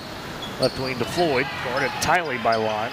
Floyd has to pick up the dribble, trying to bounce past to Mills, a little strong. Mills able to save it, but flips it right back to Bryant. So turnover by Woodward. As Redshin able to take it, back-to-back turnovers by the Boomers. Redshin hands off the line, top of the key. Right wing to Bryant. Now pass batted by Mills, but can't get it and keep it from going out of bounds. Kayla Mills read that pass as Floyd will come out. Michaela Stinnett in, so it's Nelson, Stinnett, Douglas Fisher, Mills, and Mendel, the 5 for Woodward. Minute 43, third quarter. Woodward has doubled up Clinton, 38-16. As the inbounds goes right side to Lime. Back in the right corner to Redshin. Hurst, three-pointer, too strong. Rebound taken by Mendel. She'll come right to left for the Boomers. Right wing to Nelson. Wide open on that wing. Goes elbow to Douglas Fisher. Double team. And then gets it taken away from her by Lime. A steal, one-on-one. Lime with Mendel. Spins into the paint. Tries to put the shot. Good defense by Mendel. Forces that miss. Nelson saves it, but it goes to Clinton. Bryan able to take it. And then she's stripped by Mendel. 2-on-1 the other way. Mendel, Stinnett. Mendel all by herself down the right side. Can't get the shot. Too strong. Rebound underneath by Clinton. A couple chances there for the Boomers. Still 38-16, Woodward leads, but Clinton with possession have kind of slowed down the Woodward attack with 57 seconds remaining in the third quarter. As it's Lime, left wing to Redshin, trying to go in the paint to Bryan, and Mills all over that one, steals it away. She'll calmly feed it back to Mendel. Will jog up to the timeline with 40 seconds remaining in third quarter. Top key for Mendel, goes left wing to Nelson. Free throw line to Douglas Fisher. Back out to Mendel, right wing for three. Just a bit short. Rebound goes off of Mills, and there's a jump ball underneath of Stinnett, able to tie up Ashton. And possession or keeps it with Woodward. Yeah, I think that shot was exactly kind of, you're starting to see the fatigue from the weekend get to the Boomers a little bit. We've seen a lot of shots fall short tonight. The inbounds goes to Douglas Fisher on the right wing. Top key Nelson thinks about it. Now driving as Bryan came to her. Goes left wing to Stinnett. Baseline left side to Mills. A little quick spin move, but double team. Back up top to Nelson.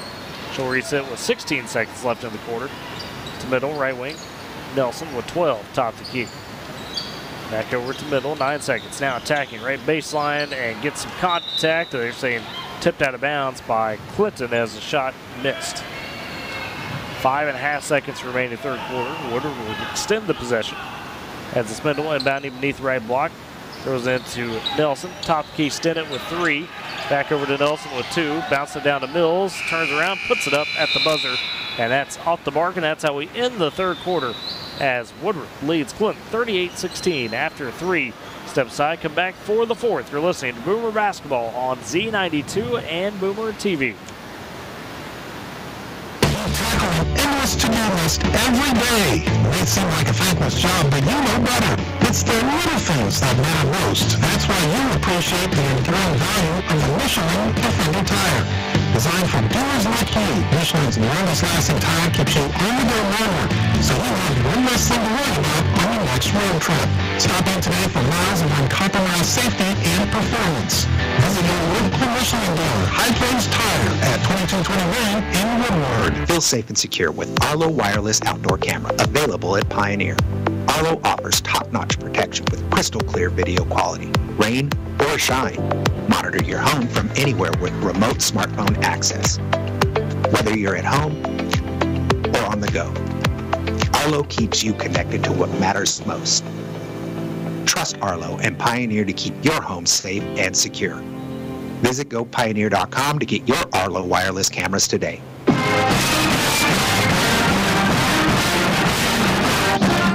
Heads into the fourth quarter, lead the Clinton Lady Reds 38-16, and it will be Clinton to start with possession to begin the fourth quarter. The Lady Reds able to play Woodward to a 4-4 quarter in that third quarter. As the inbounds goes top key to Ashton, works his way left corner for a three, too strong from the line. Rebound underneath by Mills in some traffic. As the Boomers will take it back the other way, Mills gives it to Taylor Floyd over on the offense. Left wing to Nelson. Really deep. Goes free throw line to Mills. Trying to bounce it down to Mendel. Almost stolen away, but Mendel takes it. Right wing on the pass. Launches the three. Too strong that time. Nelson trying to save it, but couldn't keep it in bounds. She stepped out trying to hit it back in. Eric, you know who doesn't have Doug legs tonight? Shea Gilgis Alexander. Hey. What's he at now? Thunder leads 71-52. Shea Gilgis started 9 for 9. He's 10 for 11 now, 23 points. He's pretty good. He's okay. He's all right. I don't know if he's the GOAT like Russell Westbrook was, but he's pretty good. Clinton the other way. Lily line for three. Again, too strong. Rebound by Woodward on the backside with Floyd. She'll give it to Nelson. Are you saying he's Westbrook's Pippen? You know, I'm not going to disrespect Shea like that. I'm just a big Westbrook guy, so. I'm 100% with you. Boomers turn it over on their offensive possession. Got dribbled almost off the foot. Clinton comes back with it. Neither team really in a groove right now offensively. As it's Bryan, right elbow, hands off to Ash, left corner to Redshin. She'll attack on Floyd, and Floyd able to bat it away from her on the drive. Yeah, I'd kind of like to see the Boomers kind of figure out a way to get a little bit of killer instinct out of them. I mean, we've seen this multiple times. We saw it actually, you know, yesterday against Chisholm, where, you know, they played really well through the second quarter and then just kind of played with them the rest of the game. Yeah. You know, continue just to pour it on. Pass too strong on the inbounds for Clinton. Floyd all by herself the other way. The layup just goes out. Rebound underneath, taken strongly by Ashton. Now she's throwing elbows, but it's a foul on the Boomers.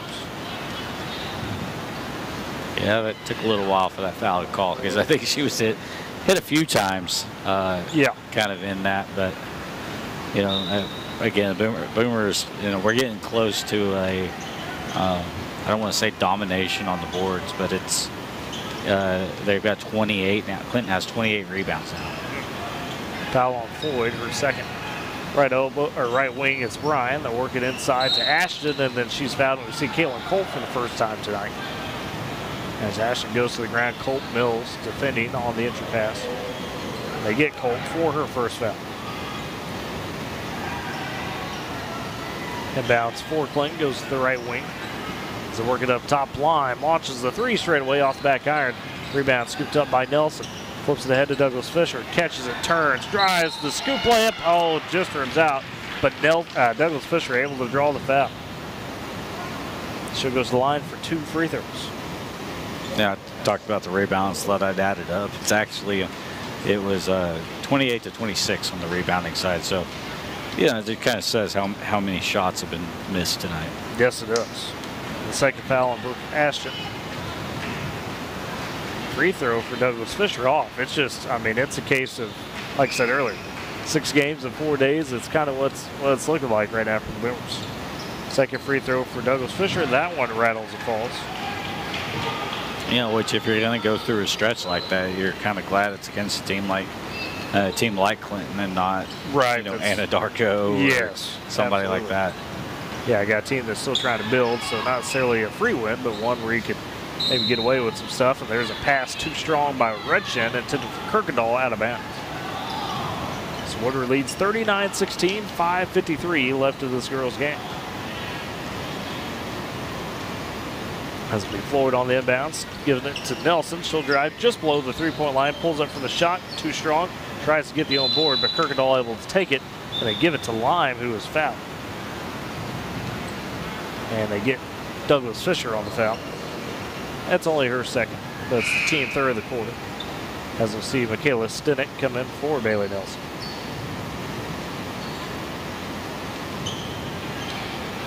So it is Stinnett, Floyd, Douglas Fisher, Mills, and Culp the five for Woodward as Clinton with possession. Line goes right wing to Ashton.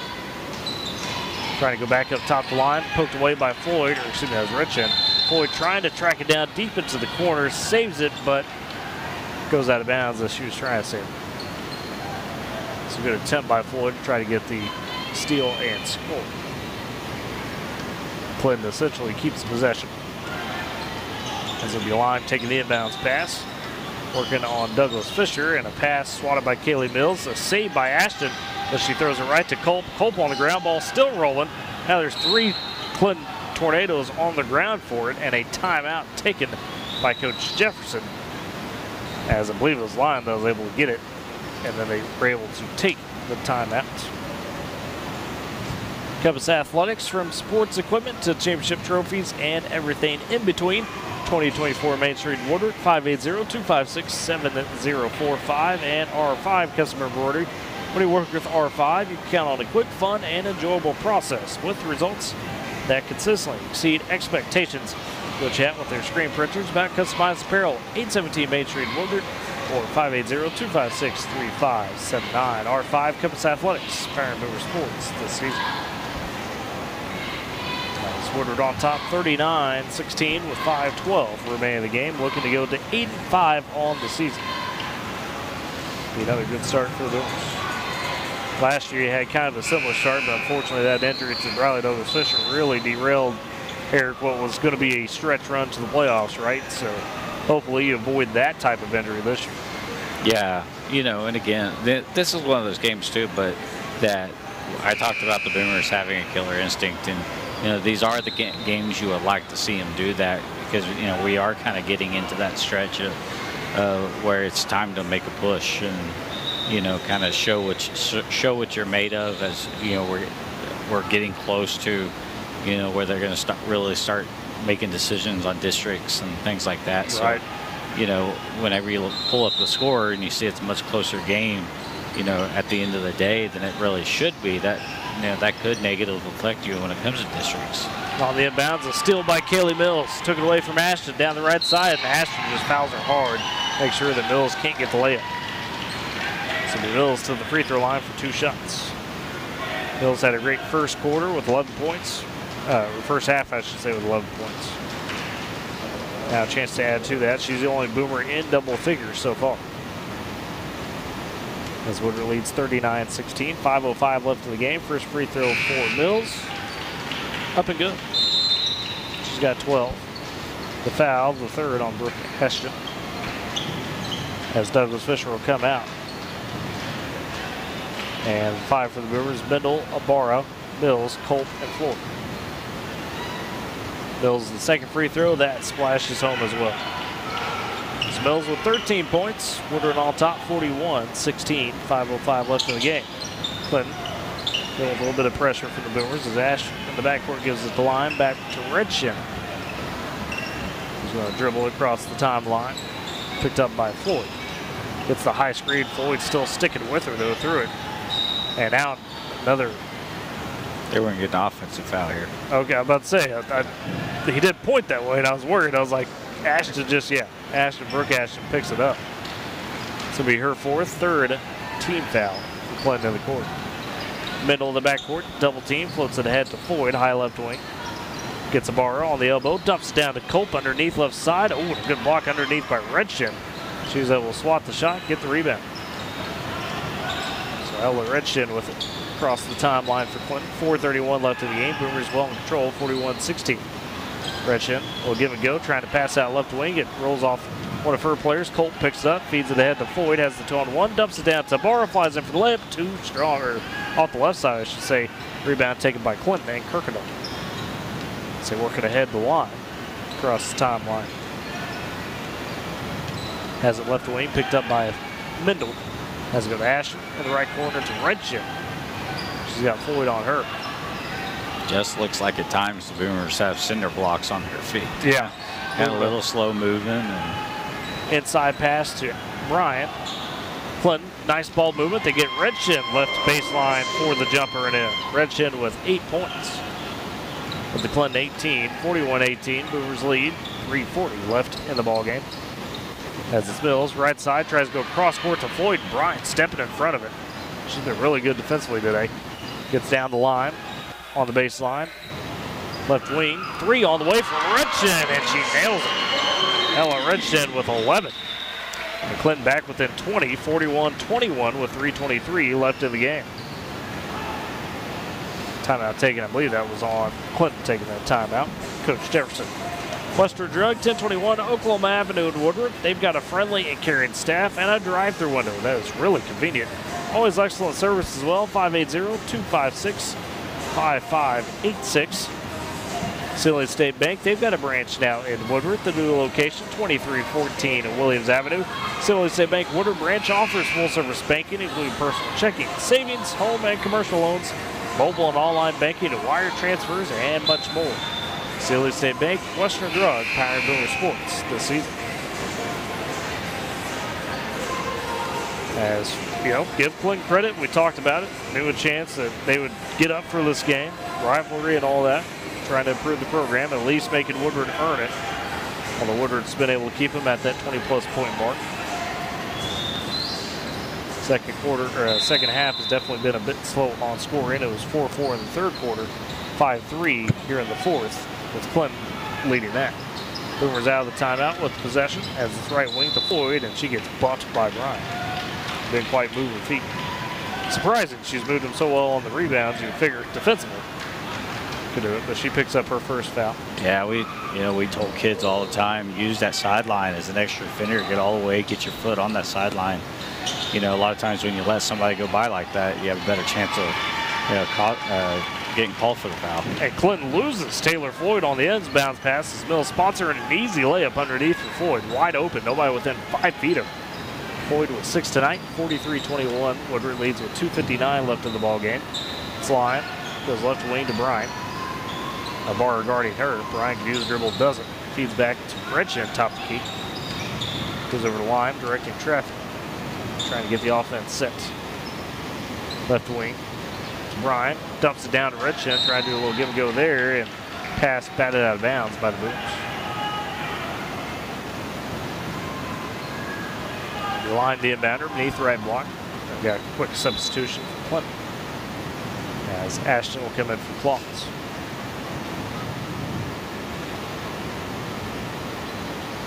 Lime dishes in to Ashton right wing. Picked up immediately by Mills. Cross court. Pass batted, but it goes right to Redchin. And now a drive, a quick floater, well short. Colt with the rebound for the Boomers. So it's Floyd up ahead to Mendel. Mendel crosses over Kirkendall, trying to attack the paint, trying to bounce it down to Barra. Pass, though, just goes right to Ashton. A steal for Clinton. Tyler, you just said there's a lime dish. Gosh dang it. All right, Eric.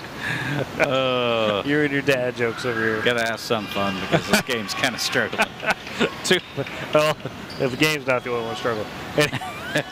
Anyways, Clinton with the miss. Boomers able to get the rebound. 43-21. Boomers controlled. Minute 52 remaining.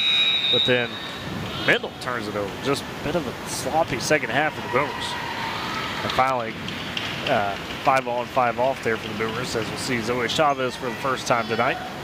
Ella Howard into the game, as well as Riley Burgess-Fisher back out there. Bailey Nelson and Michaela Stinnett at 5. We've had 18 total points in the second half. It's 18-18 in the second half. Or 9-9, I should say, in the second half between the teams. As Clinton with the possession. Line, top of the key, goes to Ashton. Kirkendall, picked up by Howard. She got the number change tonight, wearing 11 instead of 3. Retchen up top. Picked up by Chavez. Retchen trying to attack. Attack into the paint, and the shot off the glass, and on the backside, a jump ball call. Possession will give it to Woodward. Dakota Wagner says, jokes as bad as Sean Kelly's. So there you go. Confirms. Hey, means I learned from a legend. That's right. That is right. As Howard, the inbounder for the Boomers. Bryan races in, steals it for Clinton. The shot too strong, and Chavez with the rebound. Zoe Chavez with her first varsity stat of the season. As Nelson in the backcourt double team has tried to get back over to Chavez. That's out of bounds. Hey, let's go Cha-Cha. Getting in the stat sheet. Getting in the stat sheet. Is added to the varsity roster coming into today's game. She played summer ball for Brandy a couple years ago. It's been fun to watch her grow over the past few years. The freshman, 5'5" guard. As left wing Ashton. Down in the paint, Bryan able to put it home. Abigail Bryan with 6 points. Boomers lead 43-23, 53 seconds left in the game. As in the backcourt, it's Nelson. Howard playing a little catch. Gonna have to push it. Off for Clinton. Yeah, they are. Douglas Fisher back to Chavez, and there's the 10-second call. Woodward could not break that press. So it's a turnover for Woodward again with 45 seconds remaining in the ballgame. Boomers still lead 43-23. And bounce for Clinton goes to Ashton. Left corner to the line. Dishing it as they go up top. Kirkendall heaves the 3 straight away and gets it to go down. Kirkendall with her second 3 of the game. She's got 7. 43-26. Woodward still with the lead as Nelson in the backcourt. 25 seconds. Harassed by Kirkendall. Floats out of the pass to Douglas Fisher across the timeline. 3-on-2. Douglas Fisher trying to attack a collision. No call there.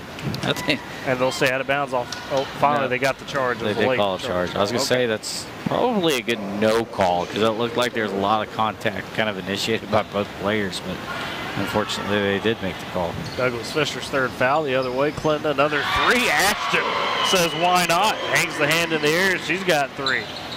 43-29 with 6 seconds. A turnover. Kirkendall again. Steal, but this time stolen back by the Boomers.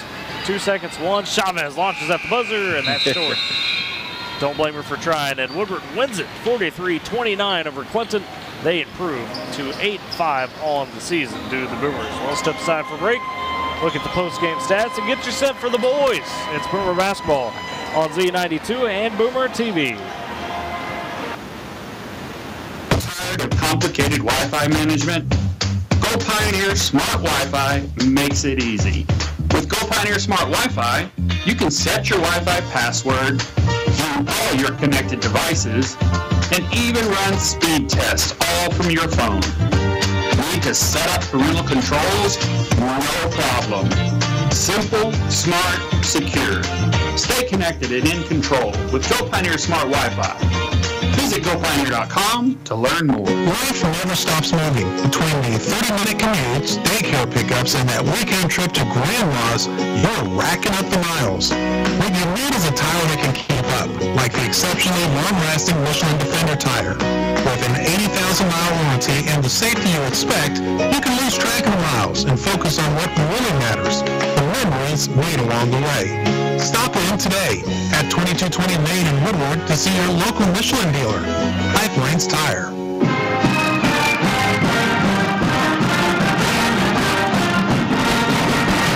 And back. Get it done. They won 43-29 over the Lane Red. Let's look at your post-game stats for Woodward. It was Kaylee Mills leading the charge. 13 points today. Had a strong first half. It was the only Boomer in double figures. You got Lexi Meadow with 9 points, 6 apiece for Bradley Douglas Fisher and Taylor Floyd, 5 for Michaela Stinnett, 4 for Bailey Nelson, and a rebound for Zoe Chavez. We'll get that in. Why not? Why not?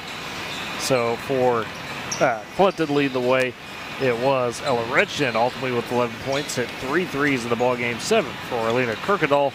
We got 6 for Abigail Bryan. Their leading scorers of Bryan with a lot of rebounds here tonight. So, Eric, I mean, clearly for Woodward, some fatigue definitely sitting in that second half. I mean, they started strong in the first half, won the first quarter 21-7, second quarter 13-4.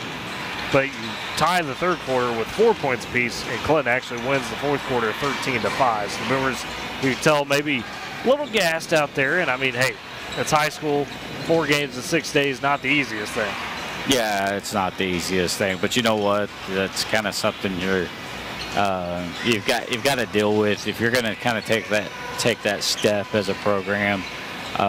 Overall, that's something that you've got to learn to fight through. It's never going to be easy, but especially come playoff time, yeah, you don't typically have them that close of a stretch, but you fall into that consolation bracket. You're playing a lot of games to try to fight your way to the state tournament. Yeah. So you've got to kind of overcome some of those struggles. Whenever you don't have your legs and things like that, figure out ways to make up for it. And unfortunately, the Boomers, kind of couldn't figure it out in the second half.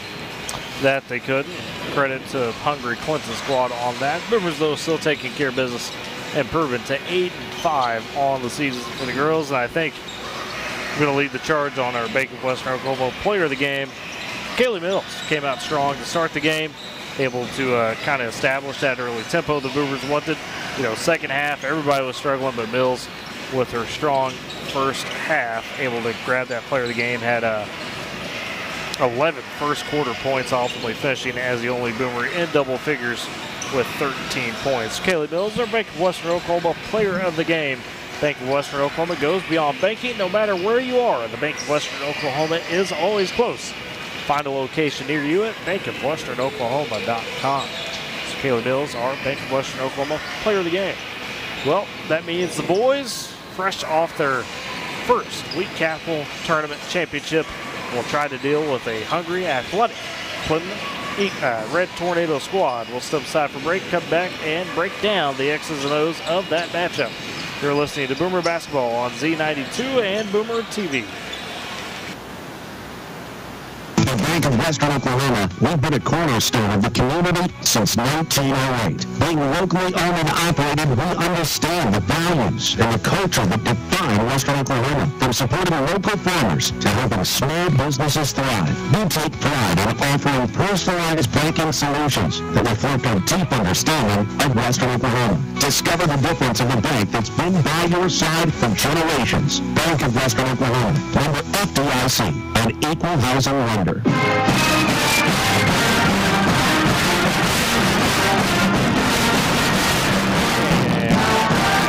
Tornado Dome as the Woodward boys step up ready to battle the Clinton Red Tornadoes. Clinton comes into this game on the season 4-7. They've had a pretty good schedule so far.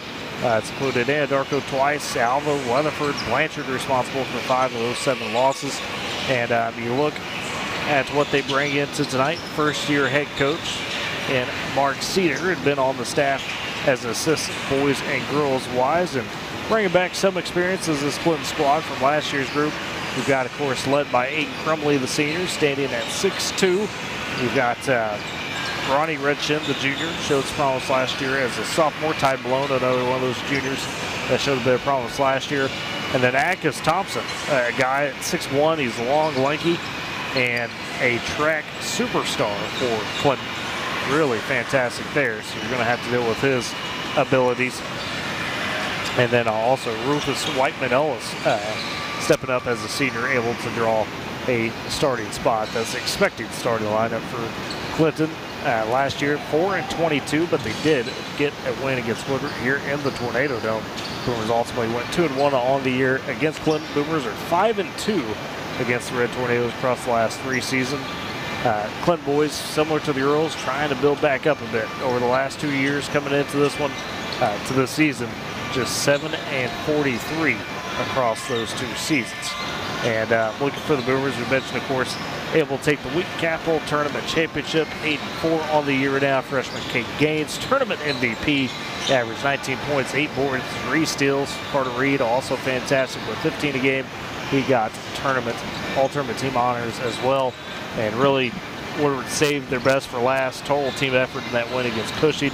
Saw not only Gaines and Reed contribute, saw Hutchins have a good night. Connor Sunderland, Isaiah Washington, the bigs down low were doing work.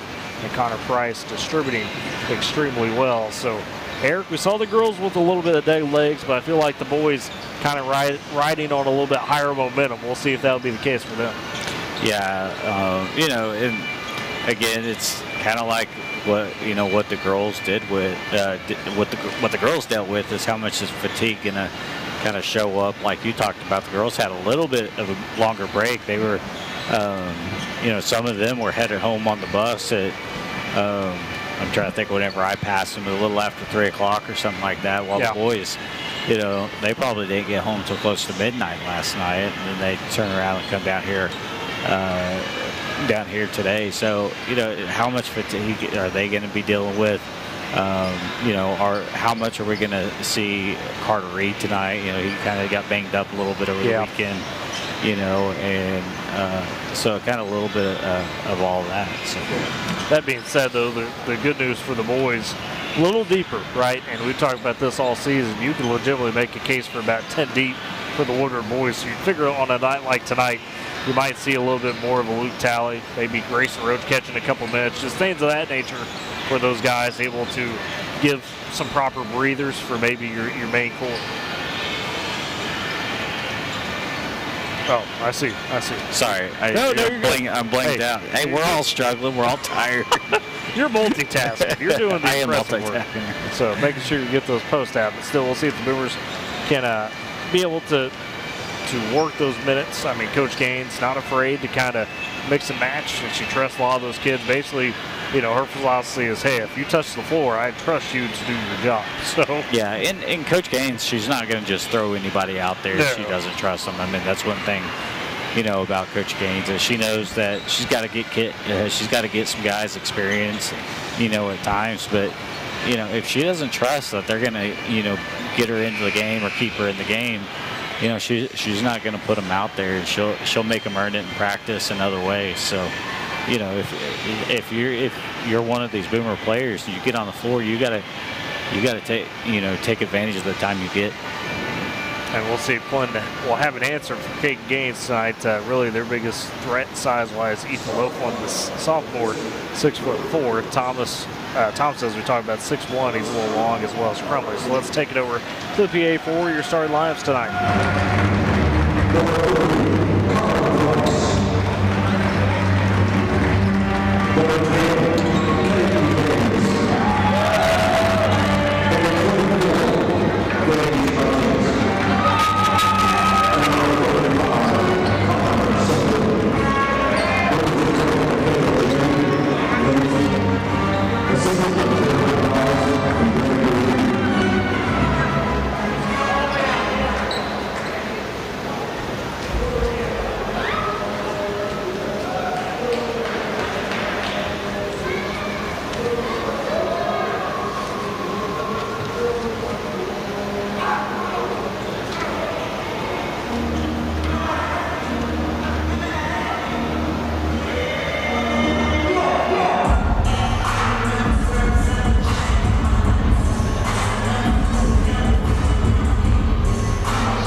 Starting lineups for both sides. For Woodward, the usual starting five. Gage Hutchins, Connor Price, Carter Reed, Kate Gaines, and Connor Sunderland. The Boomers wearing the road black uniforms for Clinton. The 5 we talked about, Ronnie Redshin, Rufus Whiteman Ellis, Titan Malone, as well as Aiden Crumley and Atticus Thompson. The starting 5 for Clinton. They'll go right to left in this first half. Will the Red Tornadoes Boomers go left to right? It's Gaines and Thompson for the tip, as Boomers able to win it.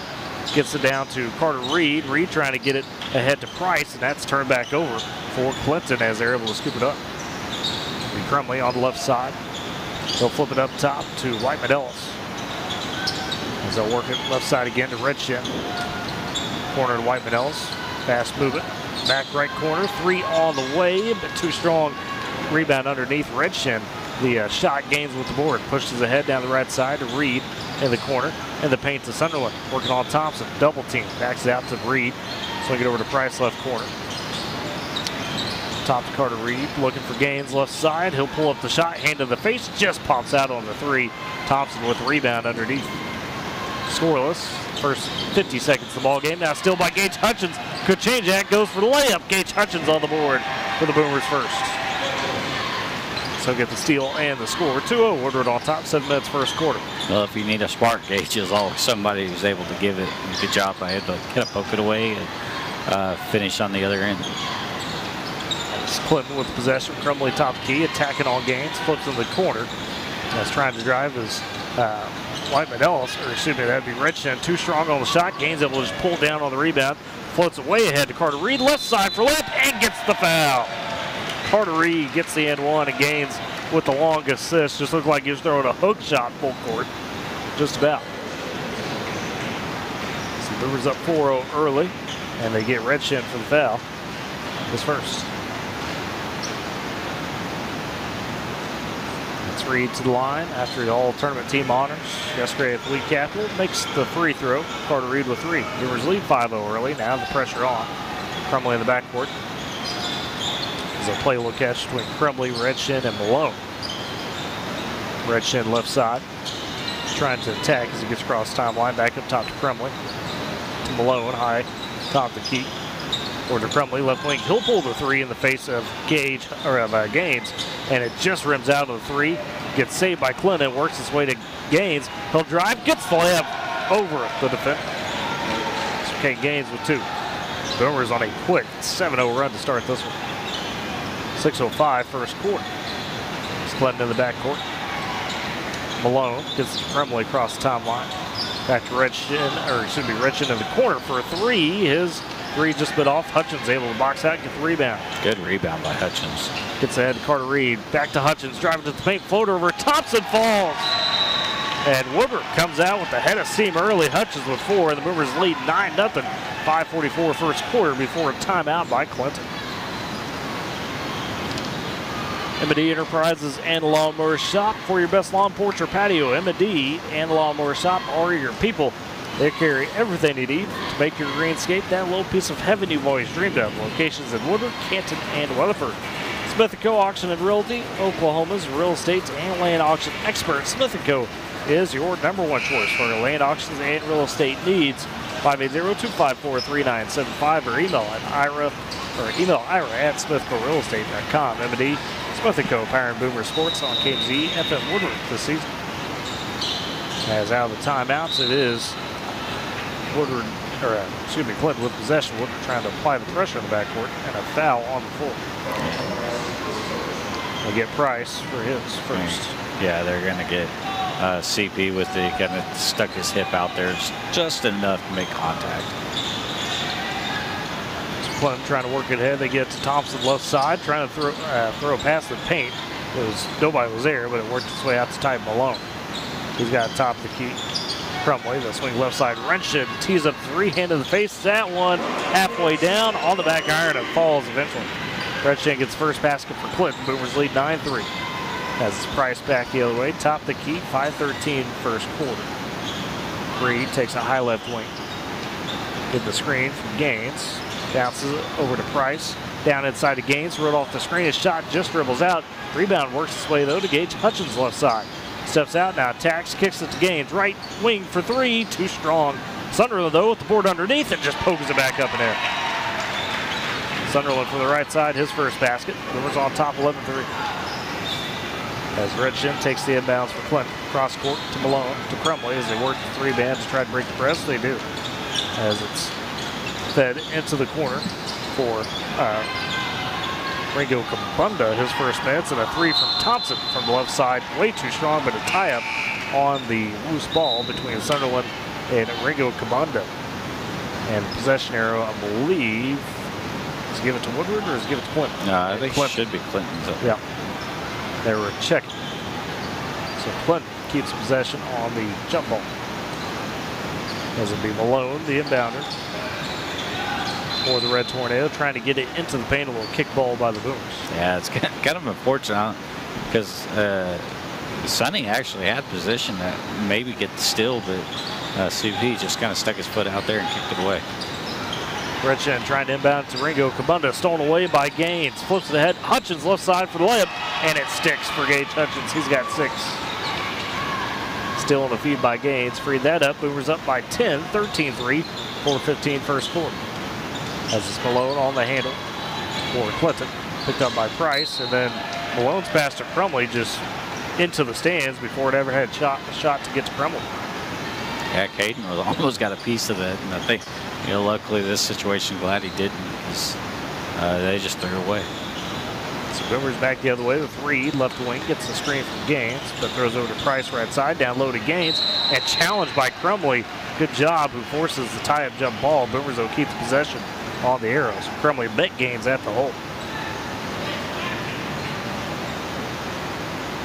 As it be Price, beneath the right block, the inbounder for the Boomers. Up top, Gaines gets open for the 3. That's off the back iron rebound. Sunderland able to fight forward through a double team and draws the foul left side. Connor Sunderland working down low, gets some second chances. He goes to the free throw line with 3:41 remaining first quarter. And they will tag Malone for his first foul. Sonny working with 3 rebounds already tonight. 2 of those offensive. First free throw good. 14-13, or 14-3, excuse me. Woodward on top. Trying to spot Clinton 10 points. We don't need to do that. Second free throw for Sonny. That falls as well. He's got 4 points. I think we gave him that little bit of added confidence with the player of the game. I know Isaiah Washington was fired up about it, so that was good to hear. The parents, they'd be telling those boys. Right wing, Malone trying to drive and just out of control, stepped on the baseline as he raced around a few Boomers. That's I was telling Brandy last night on the way home. It's amazing how quick they found that out, because Isaiah came out of the locker room all out of the locker room with it. As the inbounds for the Boomers, Price in the backcourt to Reed. Some press on by Clinton. Boomers going to try to break it. Price got to be quick. There he goes. Finally gets it across to Carter Reed, left side. Finds Sonny, cutting to the basket, trying to kick it back out to Hutchins, and Ringo Kabunda with this almost a steal, saves it. Now on the floor is Clinton, and who's out of bounds off of? Yeah, fortunately, Carter did a great job, put himself in position. They just kind of, just the way his momentum was carrying and where the ball was thrown back into bounds, it just went off him. So that's the case, as Clinton will take it back. Malone, left side, up top to Crumley, to Loaflin at his first minutes tonight. 6'4" sophomore. Malone, the ball handler, right side out, picked up by Carter Reed. Has picked up his dribble. Ringo Kabunda drives, kicks left corner. Loaflin launches the 3, and that's off the side of the rim. Rebound picked up by the Boomers. Sunderland flips it ahead to Hutchins. The left corner to Reed. Fakes the shot, drives in. Had a little step back off the glass, off the rim, though, and Loaflin able to get the rebound. So best there. Boomers still lead, though, 15-3, 2:38 first quarter. This is Clinton the other way, right side. Loaflin trying to attack, and a block by Sonny as Loaflin pulled it back, and then underneath, Price gets the board and gets fouled.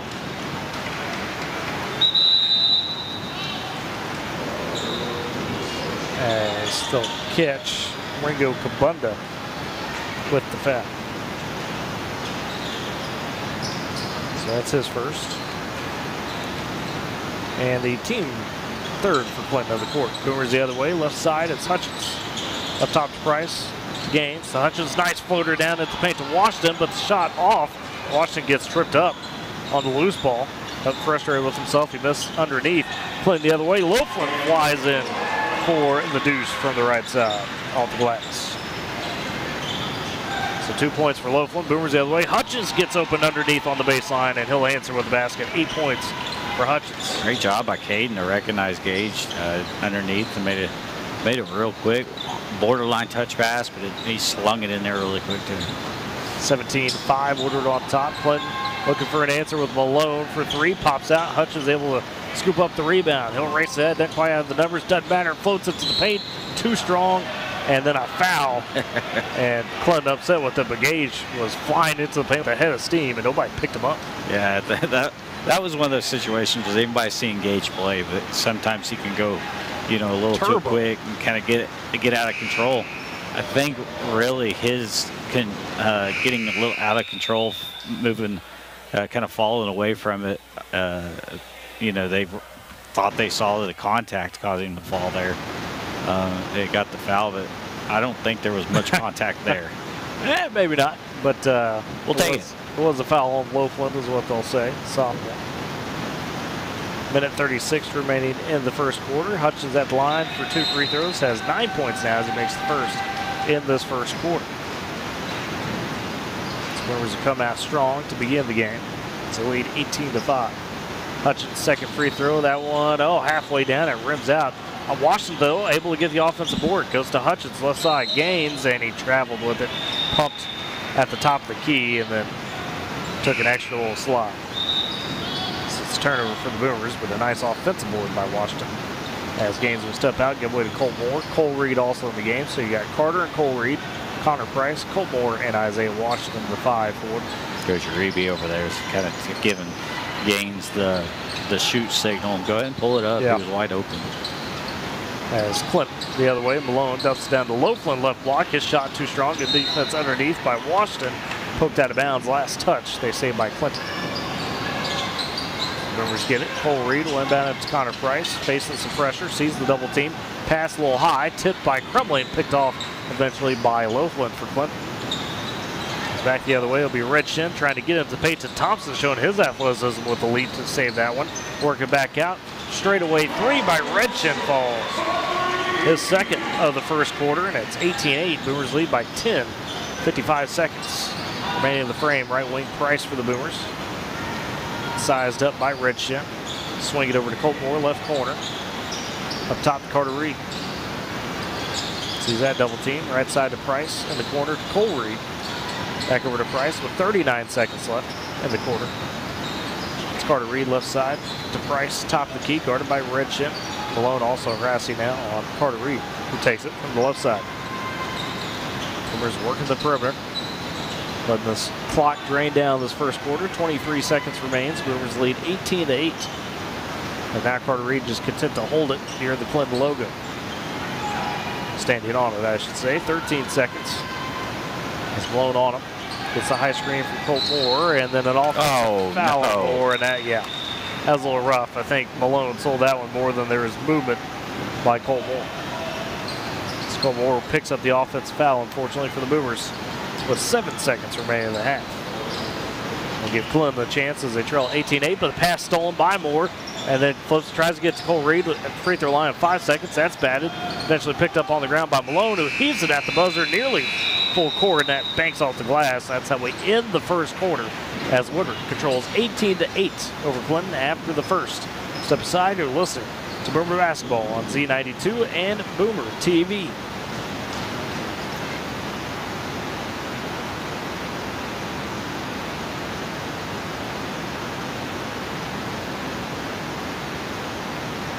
You appreciate the enduring value of the Michelin Defender tire. Designed for doers like you, Michelin's longest lasting tire keeps you on the go forward, so you have one less thing to worry about on your next road trip. Stop in today for miles of uncompromised safety and performance. Visit your local Michelin dealer, High Plains Tire, at 2229 in Woodward. This back-to-school season, give your home the connection it deserves with Go Pioneer Fiber Internet. Experience the power of Wi-Fi 6 technology for smoother streaming, gaming, and learning. And with the Go Pioneer Smart Wi-Fi app, managing your home network is a breeze. Choose from multiple plans with symmetrical speeds for lightning-fast uploads and downloads. Get your family school ready with Go Pioneer Fiber Internet. Sign up today at gopioneer.com.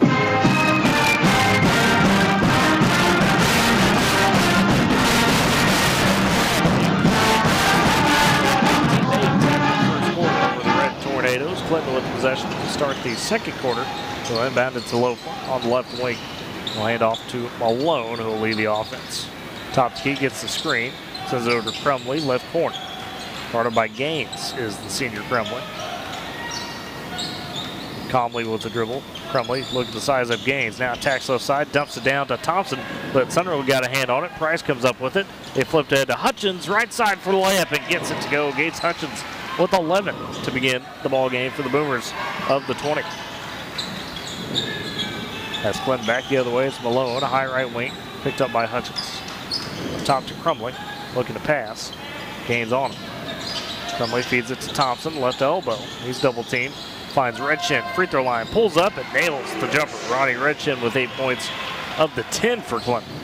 Boomers the other way, a little catch and go with Carter Reed and Gaines. Work it out to Price. Here the top key for 3, that's well off. Rebound goes right down to Loaflin, who's able to take it for Clinton. Malone feeds left side to Crumley in the corner. Redchin back over to Crumley as they work it up top to Malone. Loaflin, Crumley again. Clinton a little more measured in their offensive attack.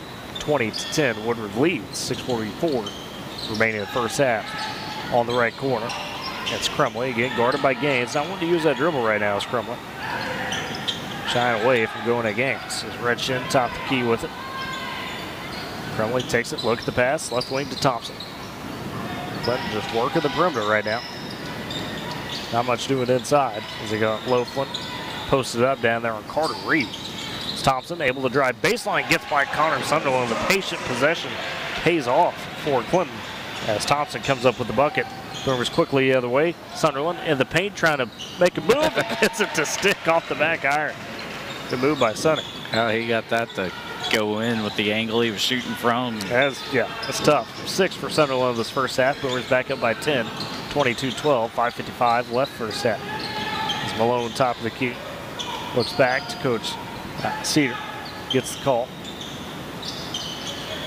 Price on him though as Malone picks up his dribble. Redshin though cuts the basket and gets around Gaines and able to float home the layup. 10 points for Redshin of their 14. Boomers the other way. Left side to Hutchins. Top the key to Price.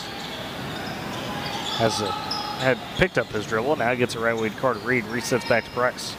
Clinton with the zone look. The 2-3. Price pounded the dribble near the Clinton logo. It's Carter Reed cutting a couple times. Finally gets the left elbow. Double team. Back to Price. Back over to Reed in the corner. Reed trying to measure up Thompson. Has defeated Price. Works it back to Hutchins. He said, I'll take the 3 right wing. Engage Hutchins with a great first half. He nails the 3. He's matched Clinton scoring with 14 points. Boomers lead by 11. 25-14. 4:55 first half. As it's Thompson towards the paint. Kicks over right corner to Loafler. And they'll reset with Malone, right wing. Redshin, he's feeling it a little bit. Passes it back over to Loafland, and then he travels, and Hutchins forces that. Almost got the steal, but Loafland had to take it from him and then kind of slowed his feet. Yeah, I think as Hutchins kind of came across, I think the Clinton guy was a little surprised the ball got to him and caused him to shuffle his feet a little bit. Gaines the other way for the Boomers. Right wing to Reed. Now back in the quarter. Gaines for 3, hand in the face, just rims out. Rebound scooped up on the backside by Malone. He'll attack, doesn't quite have the numbers, but flies in and draws the foul as the layup off the mark. Caton's just pressing himself a little bit right now on the offensive end. I think he's hungry to try to get going. He's been off for a few games, and unfortunately, when you rush a shot like that, that's not going to get the job done. And the foul on Connor Price, his second. First of the quarter for the Boomers. And it's funny you say off because it's true. You're not lying there. But he's still got boys tournament MVP. Right, yeah. I mean, it speaks to what he possesses talent-wise. Free throw off the mark for Malone. But, I mean, you're right. He has been a little off in the shooting. He does force those threes to touch. Second free throw from Malone. Rims out as well. Rebound by Sunderland underneath. He'll give it ahead to Jake Graff. First time tonight we see him. He'll work it left corner. Hutchins takes it. Dribbles it back out, goes to Graff, top of the key. 4:15 left first half. Boomers lead 25-14. As Graff swings it left corner to Hutchins. Down on the baseline to Sunderland. Over to Gaines right side. Pass a bit off and goes through Gaines' hands. Stolen by Malone, left wing. Or excuse me, that's Redshin. So take it back to Crumley, who will reset the offense. Gets it up. Loafland takes it to Redshin. Back over to Crumley, left corner. Takes the 3. Gaines in his face. Three off the mark. Sunderland with the rebound, tries to fire a pass, and Redchin able to pick it off, pulls up for three. Sunderland comes out, guards him, but the three's nailed and a foul. It's a 4-point play for Ronnie Redchin. He's got 13 of the Clinton 17, a chance to add on to it. This is 25-17, Boomers lead, but Redchin keeping Clinton in it in this first half. Sunderland picks up his first foul. Redchin with the different colored shoes makes the free throw. He's got 14. And Washington will come in, take out Sunderland. So the 5 for the Boomers: Carter Reed, Caden Gaines, Gage Hutchins, Isaiah Washington, and Jay Graff. Boomers will have the possession as Graff takes on the inbounds for Reed. They'll swing it ahead to Washington. To Hutchins, left wing, breaking that pressure. Hutchins stops, pulls up for the three, a little short there. Rebound taken by Redchin. He'll push. Crumley down left side, gets open, the layup off the glass and in. Crumley with his first basket. Clinton within 5. 25-20, 3:25 first half. It's Graff across the timeline, right wing to Reed. Free throw line, Hutchins dumping it down to Washington. The little floater rejected by Thompson. Rebound taken by Loafland. And that's going to wake up the Clinton crowd a bit. Loafland left wing to Redchin, top key to Crumley. Back over to Redchin, bobbles the pass, had an open look. Crumley takes it left wing. He'll take the three and nailed it. Crumley with 5, and Clinton has pulled back within 2, 25-23. Oh my, and a timeout taken by Coach Gaines. It's not liking the way the momentum's swinging right now in favor of Clinton. Great Plains Bank, Heritage Trust respects. Those are the things that make Great Plains Bank great. With deep roots across Oklahoma and Texas, they are in touch with the communities in which their customers live and work. Compass Athletics, from sports equipment to championship trophies and everything in between. 2024 Main Street in Woodward, or 580-256-7045. Compass Athletics and Great Plains Bank powering Boomer Sports this season. Clinton with a furious rally to be able to bring it within 2 in the second quarter. 2:58 remaining in the half, and it's been Ronnie Redchin with 14 points. Now Aiden Crumley starting to get into the mix. He's got 5, and Eric, to the Boomers, you got to wake up a little bit here in the second quarter. Yeah, that's, it's kind of watching Coach Gaines before she went to drop a play. She was talking about, just kind of, you got to play with a little bit of fight, not seeing a whole lot. You got to work a lot harder. The Boomers got to work a lot harder.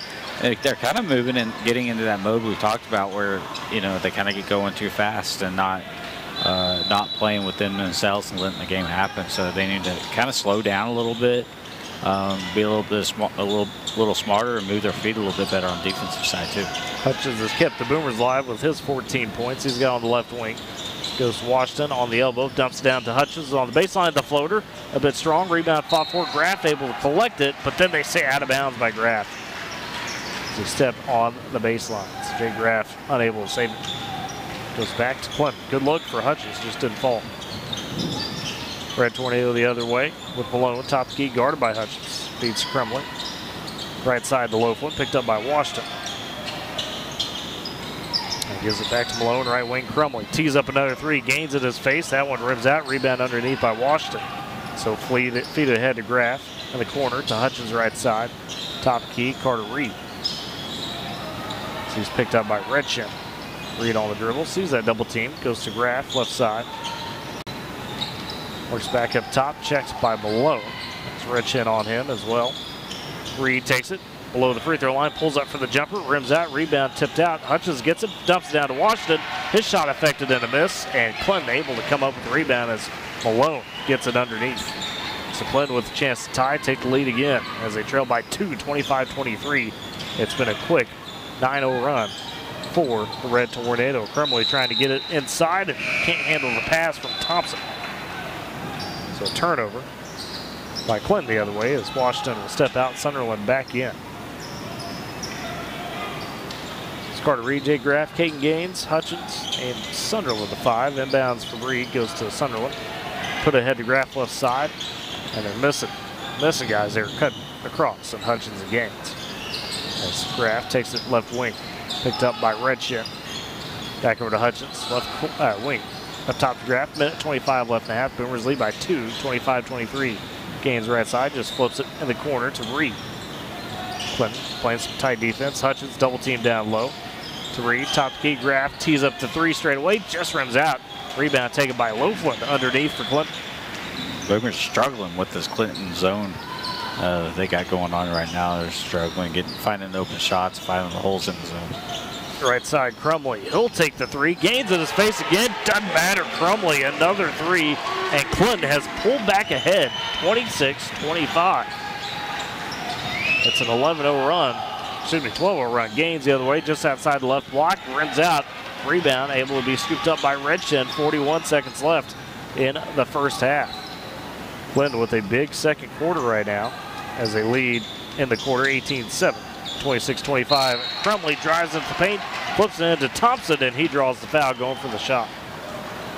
The shot was off. See who they get for the Boomers. Had a couple underneath. Breaking me on Sunderland. They do get Sunderland for the foul. So that's his second. Third of the quarter for Woodward. None on Clinton so far this quarter. As Thompson's first free throw goes down. He's got 3 points. The Boomers trail by 2, 27-25. Second free throw on the way for Thompson, and that's off the front. Rebound underneath by Sunderland. Gives it to Graff. Across the timeline with 26 seconds left in the half. Clinton in that zone. As it's Carter Reed, high left wing, now has Malone high on him. 16 seconds left in the half. Has to go back to Graff. Pass slow. Crumley able to take it. He flies in and puts down the one-handed jam. Aiden Crumley with 10. Boomers the other way with 7, trailing by 4. And Reed in the paint with 3 seconds. Pulls up for the jumper. That rims out. Rebound by Thompson. And that's how we end the first half. Clinton goes into the locker room leading 29-25 on the Boomers. We'll step aside for break. Come back with your halftime stats. You're listening to Boomer Basketball on Z92 and Boomer TV. Feel safe and secure with Arlo Wireless Outdoor Camera, available at Pioneer. Arlo offers top-notch protection with crystal clear video quality, rain or shine. Monitor your home from anywhere with remote smartphone access. Whether you're at home or on the go, Arlo keeps you connected to what matters most. Trust Arlo and Pioneer to keep your home safe and secure. Visit GoPioneer.com to get your Arlo wireless cameras today. Life never stops moving. Between the 30-minute commutes, daycare pickups, and that weekend trip to Grandma's, you're racking up the miles. What you need is a tire that can keep up, like the exceptionally long-lasting Michelin Defender tire. With an 80,000-mile warranty and the safety you expect, you can lose track of the miles and focus on what really matters. The memories made along the way. Stop in today at 2220 Main in Woodward to see your local Michelin dealer, Five Lanes Tire. Tornado Dome and into it. They had a big second quarter to take the lead on Woodward. They lead 29-25 at the half. Looking at your High Plains Tire halftime stats, it was Woodward winning the first quarter, 18-8, but Clinton answers with a 21-7 second quarter. Looking at your scoring leaders, Ronnie Redshin, 14 points in the half. Clinton had 3 threes, and then Aiden Crumley woke up in the back half of the first half. He's got 10 points, including 2 3-point shots made. Also got 3 from Atticus Thompson and Ethan Loveland with 2 for the Boomers. That's Gage Hutchins with 14 points in that first half. Had a 3-pointer as well, but the rest of the Boomers not quite getting it done right now. Carter Reed with 3 points, 2 for Kate Gaines. You've also got a nice 6 from Connor Sunderland, but outside of Hutchins and Sunderland, just 2 other baskets. And Eric, it seemed everything was all right in that first quarter for Woodward, but the second quarter, Clinton kind of outraced him a bit. Yeah, I got a little sloppy. I'm just going to say this. I wouldn't want to be in the locker room now because when Coach Gaines gets going, she can roll, and I bet they don't come out until about a minute left because she's definitely going to let them know because is a lot of the Boomers' problem is just sloppiness. There's looking at some of these stats, the Boomers are actually out rebounding Clinton 17-12. Turnovers are about 8-8. I think the one area that the Boomers have got to do a better job is on the offensive boards. Boomers have 5 offensive boards, but they, we missed so many shots and easy shots. It's kind of like what the girls kind of went through. It's just, it's just, you could tell Boomers don't have the legs under them right now.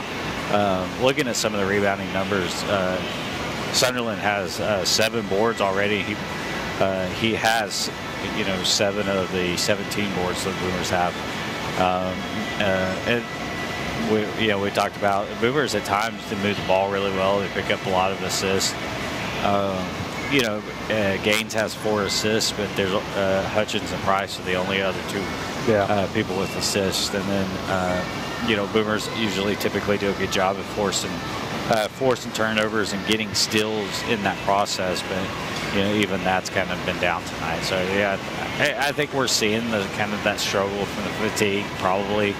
Kind of the high of coming off of winning the game last night, the way that they came back and won it and things like that. So, it's just kind of, it's kind of, you don't want to say it's a trap game, but this is kind of what you would, if there's such a thing in high school, right, this would this definitely is what qualify as a trap game, coming off a big win, coming off, I guess you could almost say a historical win. Absolutely, it was first in program history. Right, we capped that title. First title in 11 years for the Boomers overall. So, it's just hopefully they can kind of reset themselves when they get in the locker room, come out, finish the game strong. They'll get a couple days off, and then so they can get back out on Friday. Well, and you mentioned kind of the way the shots are going. That first half, you got to the early second quarter, the shots were a little forced, right? In terms of, look at Caden and some of those, it wasn't necessarily in the flow of passing around. That has to do with those lack of assist. And then towards the end of the second quarter, you had a couple clean looks after working the zone for a second. I think the Gage Hutchins floater on the the left baseline, that just rimmed out.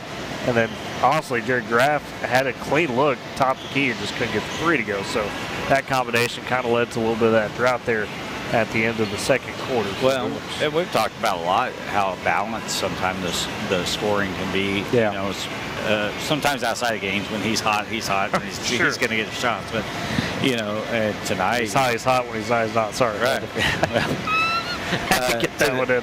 Tonight you've only got 4 Boomers in the score sheet. Yeah. And Hutchins has played well with his 14 points, but beyond that, you have Sonny with 6, and then Carter and Gaines with 4 and 2. And so it just I would say that's probably the difference right now for the Boomers is the scoring.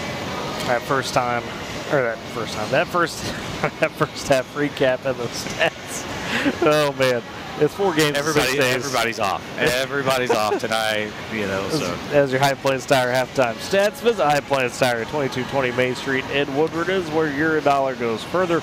Also, Just Wells Chevrolet powering the scoreboard this year. Just Wells Chevrolet in Shattuck.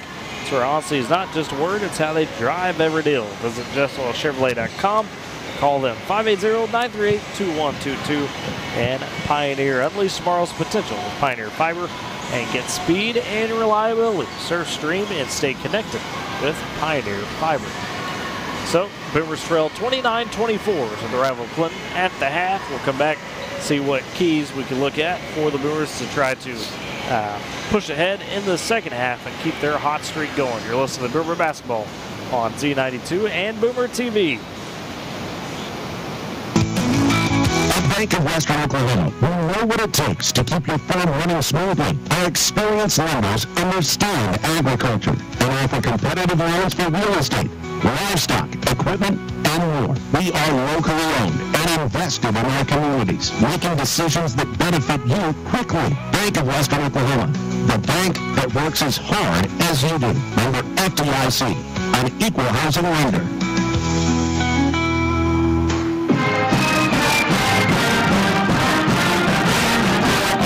Trails 29-25 at the break. And before he gets those keys to the second half, quick score updates in men's college basketball. This game going on the K101 at the moment with Dave Hunziker crew as Oklahoma State on the road against BYU and Provo. Oklahoma State trails 17-11 with 10:50 left in the first quarter. Other Big 12 action tonight. Texas Tech, Kansas State going at it in Manhattan. Tech up 15-9. 10:58 left in the, I said first quarter, first half is what I meant. And on the NBA side, the Thunder rolled against the 76ers. 118-102 on the road. Boy, Shea Gilgeous-Alexander pushing for that MVP race here. You're showing me this. 12 of 15 from the field tonight for Shea.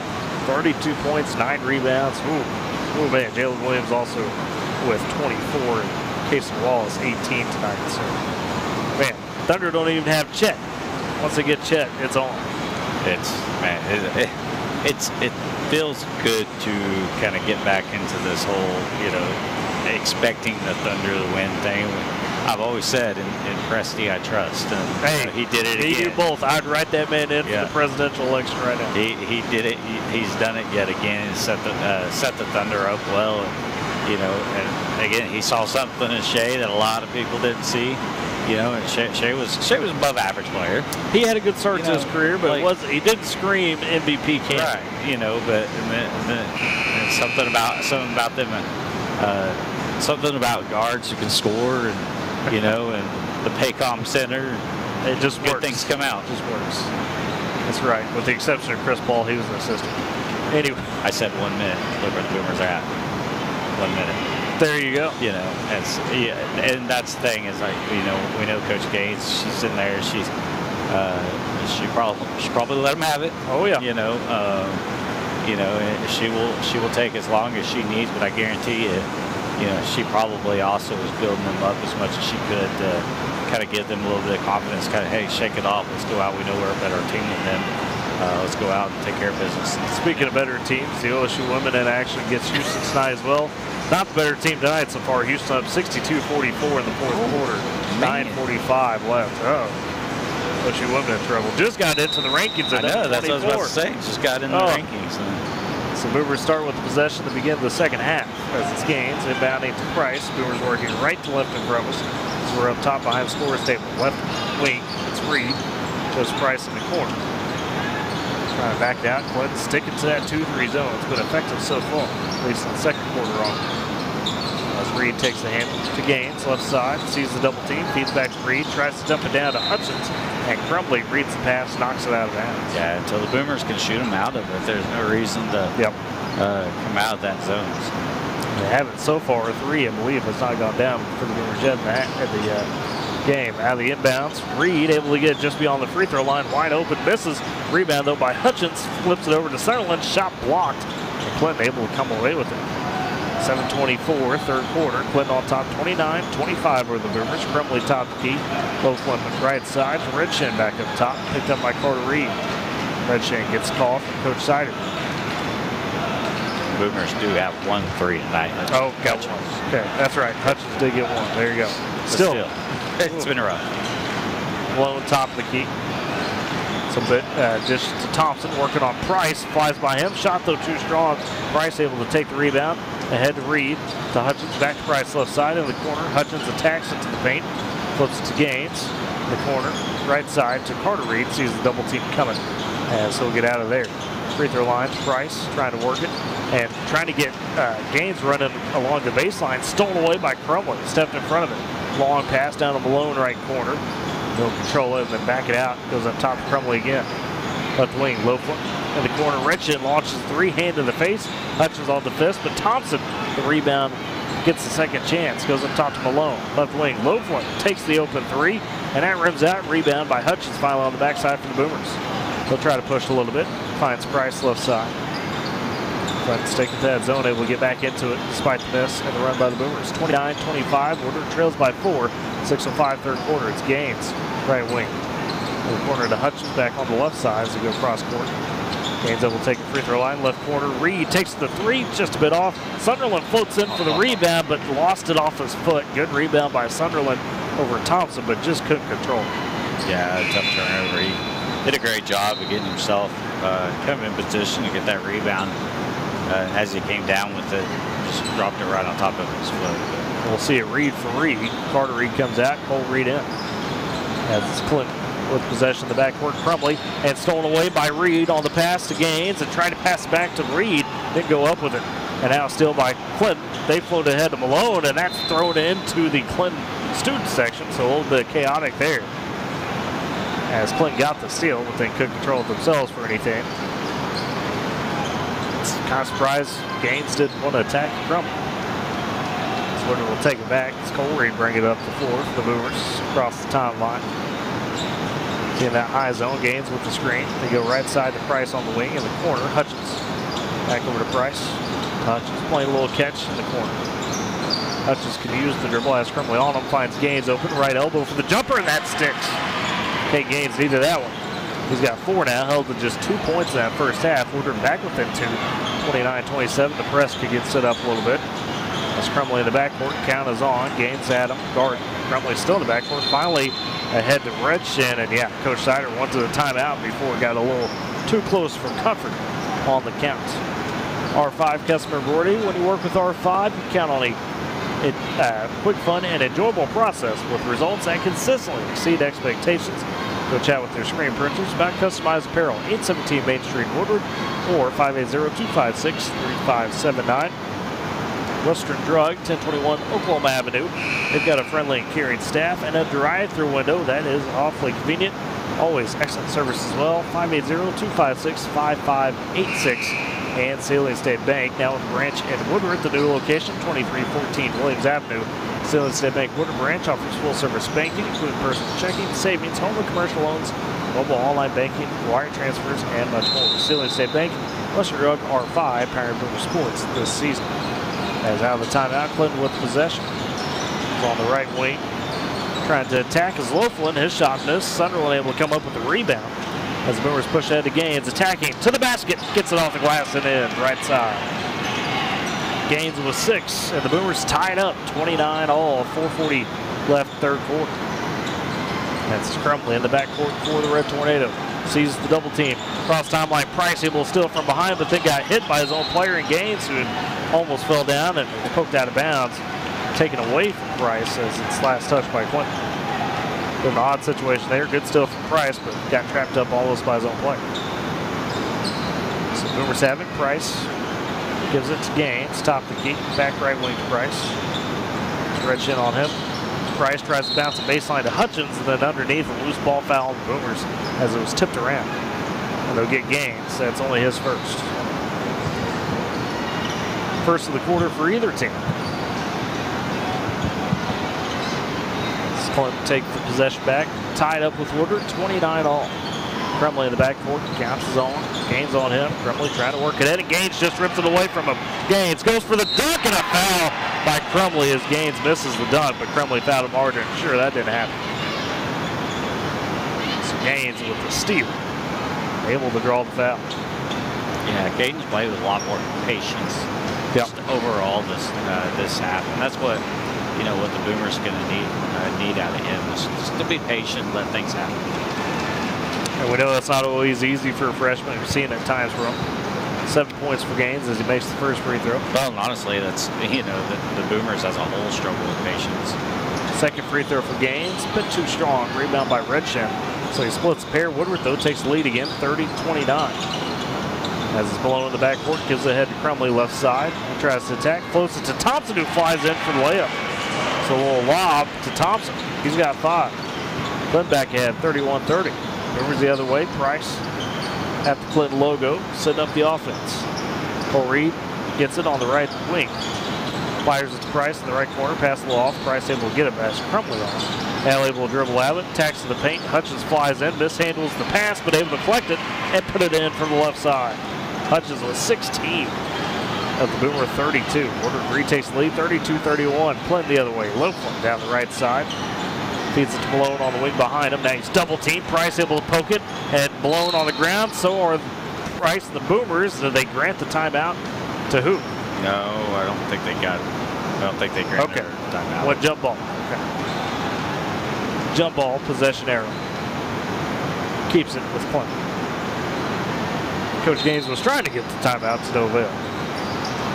Clinton keeps it. As in the backcourt, it's Malone. Cole Reed will pick him up. Cole Reed surrounding him. Gaines flies in, able to rip away from his knees. Flips ahead to Cole Reed. Goes for layup off the glass and sticks it almost too strong from Cole Reed.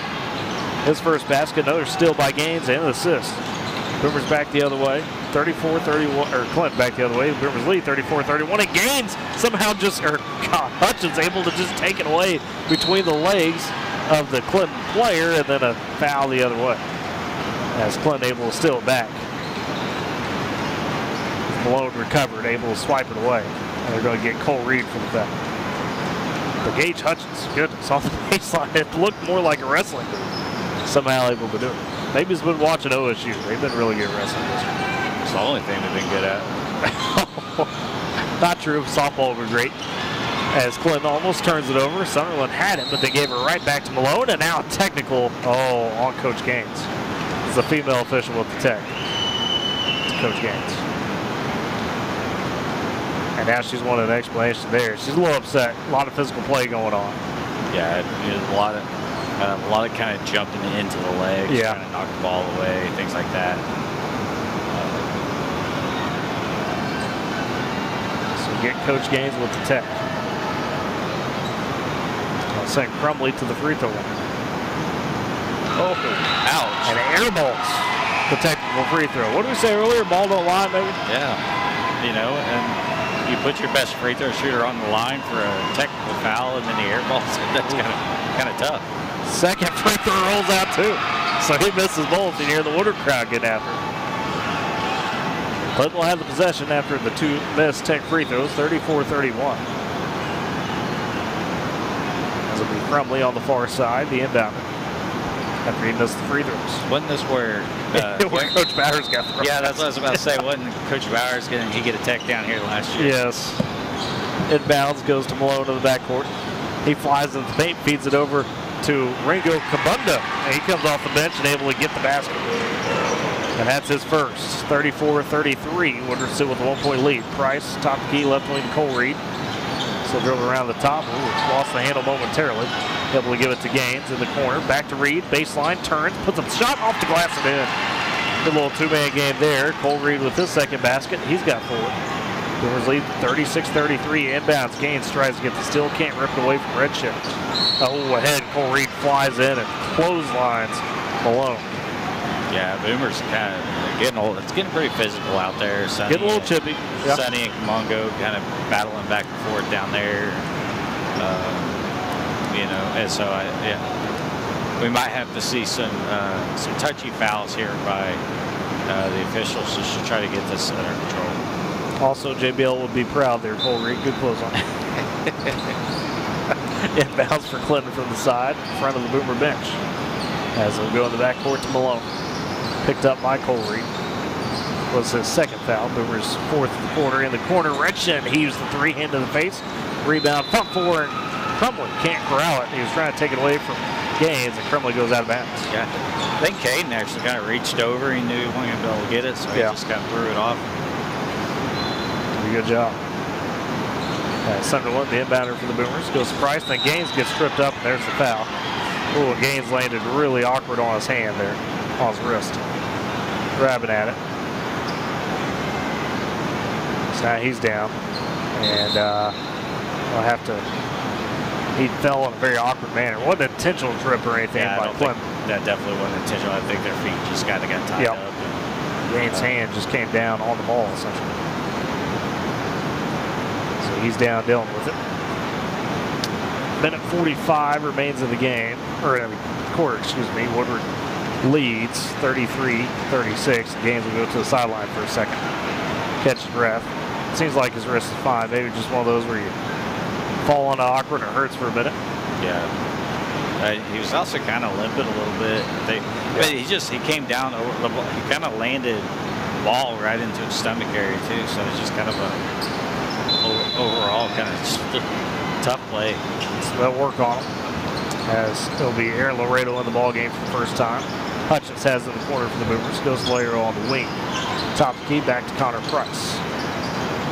Price double team. His left wing to Cole Reed. Baseline to Hutchins. Fires back to Price up top. On the corner to Laredo right side. Bounces it down to Hutchins. Trying to get back to Laredo, but it's tipped by Sunderland. Laredo able to corral it in the paint. He's triple team. Finds Cole Reed finally. Hops into the paint. The little floater. The runner goes. Cole Reed with a few baskets in this quarter. He's got 6. And the Boomers lead 38-33, building a 5-point advantage. Clinton in the backcourt with Crumley. Minute 5 remains third quarter. Right side, Malone just going to fly by everybody, but blows the layup, and the rebound taken by Sunderland after a battle with Ringo Kabunda. Throws it ahead to Hutchins, left side. He'll drive through a double team, draws the foul. Shot was missed, but Gage Hutchins going to the line for 2 free throws with 52 seconds remaining in the quarter. You know the saying, next man up. Yep. Tonight it's been Cole Reed. He's hit some big baskets and played well. You know, Hutchins has got 16 at the line, going for 17. So, and Hutchins' first free throw falls. Good to see Gaines pop back up from the bench. They wrapped up his hand, his left hand. It's his left hand that was hurt, the wrist, I should say, as Laredo steps out. So Gaines with a little bit of tape on that hand. Second free throw for Hutchins falls as well. He makes both. He's got 18 for the Boomers as they lead 40-33, 52 seconds remaining third quarter. Flipping to the backboard, it's Red Shin to Kremlin. Back up to Red Shin at the timeline. Floats to the cross, pass though picked off by Cole Reed. It was intended for Bone.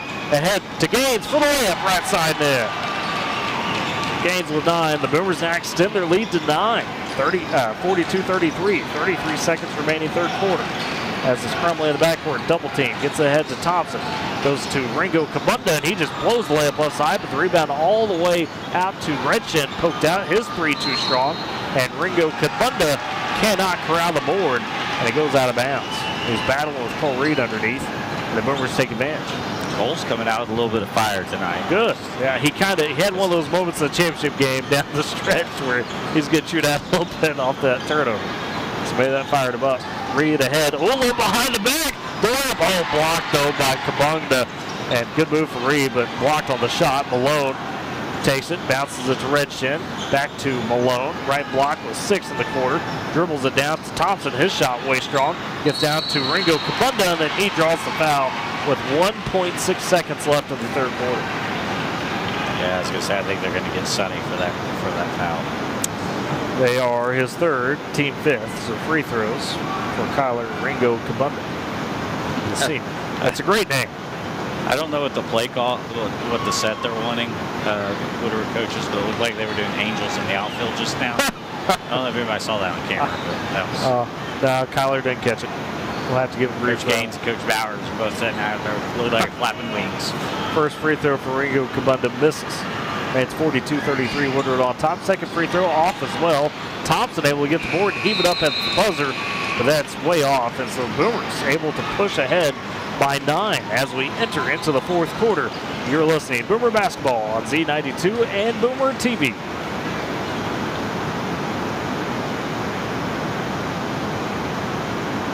Tackling endless to-do list every day. May seem like a thankless job, but you know better. It's the little things that matter most. That's why you appreciate the enduring value of the Michelin Defender tire. Designed for doers like you, Michelin's longest-lasting tire keeps you on the go longer, so you have one less thing to worry about on your next road trip. Stop in today for miles of uncompromised safety and performance. Visit your local Michelin dealer, High Plains Tire, at 2229 in Woodward.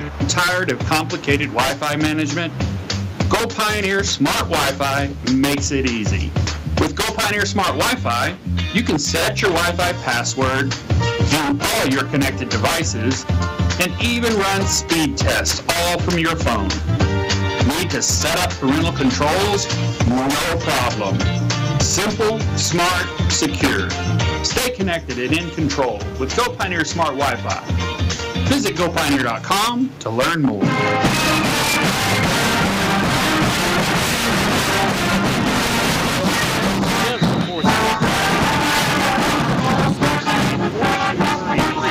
Coming back from that 4-point deficit at the half, they won that third quarter 17-4, but it's Clinton with possession to start the final quarter. Malone driving to the paint, and Sunderland tried to take the charge, but to no avail. Malone gets Sunderland for the foul. They'll have Sunderland for his 4th. Yeah, didn't think he was going to get away with that one. Yeah. He was kind of a little too much acting on that one. So Sunderland acted on a charge attempt now. No, he does a good job. Malone at the free throw line for Clinton. The first one able to go. Malone, that's his first point of the night. Sunderland will have to check out with those 4 fouls, give way to Isaiah Washington. 42-34. Woodward still leads by 8.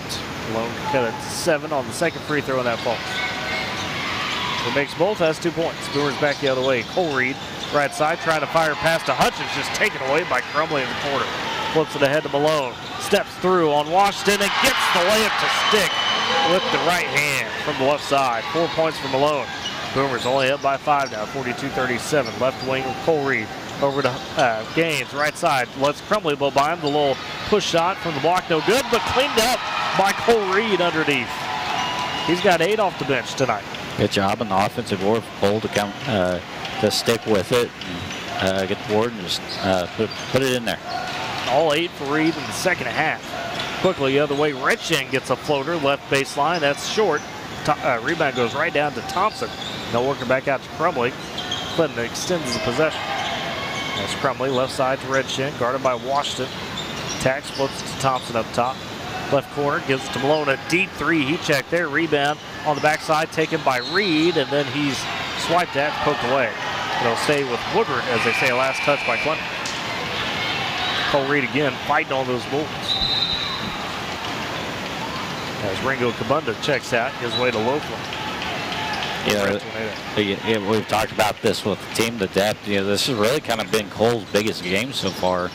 He's come in and played well here in the second half. This is Price, top the key for the Boomers. Left wing to Hutchins. Back up to Price. Deep, straightaway 3. Oh, just rimmed out. Rebound skied forward by Thompson underneath, but poked by Cole Reed to Washington. And that floater too strong, taken by Crumley underneath. He floats a long pass well over the head of Ronnie Redshin. It's a turnover by Clinton. And Coach Sider saying, hey, slow down a little bit there. And Crumley, the senior, making that mistake. A bit rare. The Boomers will take it up the court, leading 44-37, 6:20 left in the ballgame. Trying to get this road win and advance to 9-4. This high left wing gets Price with the possession. He'll get a screen from Cole Reed. Another screen from Washington as he goes to the right wing. Still on the dribble. Clinton has not got out of that zone. Left side to Gaines in the corner. Reed, he'll tee up the 3, and it just rims out for Cole Reed. Rebound underneath by Loveland. Clinton takes it back, trailing 44-37, 5:50 left in the ballgame. High left wing to Crumley. Top key to Malone. Wants it to attack. Downhill in the corner. Redshin fakes the 3. Now drives. Kicks out up top. Crumley will launch open straight away. High off the back iron. Rebound taken by Reed. Took it over Isaiah Washington. Okay, Cole getting up there. And so flip it over to Connor Price, left side. Set up the offense. 5:30 remains in the game. Boomers lead 44-37. Price, right wing to Gaines. Has that tape around his wrist and his hand after his rough ball early. That's Price back up top with it. Has Redshin and Malone staring him down. Goes Washington right elbow.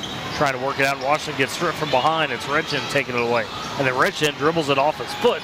Picked up by Hutchins near the timeline. He'll attack. Dumps it down to Cole Reed. Reed wasn't ready for the pass. That's out of bounds. Back to Clinton. And Laredo will check in and take out Cole Reed. So Aaron Laredo steps in. Cole Reed with a solid 8 points in the second half. 8 for the game. So it's Gaines, Price, Laredo, Colmore, and Hutchins the 5. It's Clinton in the backcourt. Malone goes cross court to Redshin left side in the corner. Loveland. He'll take the 3 with a hand in the face, and that's off. Rebound. It's Moore who boxed out. Flips ahead to Gaines, bouncing it to Laredo on the right baseline. Laredo, the runner, over a defender of Loveland, and gets it to go. Laredo with his first basket. Now the Boomers lead by 9, 46-37. Nice touch by Aaron on that. Yes. Got to take a couple dribbles, pull up, nice little floater. Back the other way for Clinton in the backcourt, trying to deal with that Boomer press. It's Crumley. 4:30 left in the game. Boomers lead by 9. The senior Crumley has had 10 points tonight. Ball finds Malone cutting to the paint. Nice bounce pass over to Thompson. Good play from Clinton as Thompson flies in for the layup. 7 for Thompson. Boomers back the other way, leading 46-39. Price top the key. 4:10 remains in the game. It's Moore, left side, playing a little catch with Price. Just gives it to Gaines. Gaines wasn't seeing it, and has to save it, does. Gets it back to Price. Left side to Moore. Moore's again trying to work the zone. Up down to Hutchins in the corner. Dribbles through some traffic. A little bit wild. Able to just reset with Price. Over to Moore, left wing. Passo. Malone able to tip it. Floats it ahead to Redshin. And gets the and one, does Redshin, as Laredo pushed him at the last second. Ronnie Redshin with 16 and a three-point play opportunity. Laredo his first, and Clinton cuts it back to a 5-point game. As Connor Sunderland with his 4 fouls comes off the bench and takes out Laredo. Cole Reed in as well quickly for Gage Hutchins. Yeah, I just got the link down thinking about we still had Carter went out kind of early in the third quarter.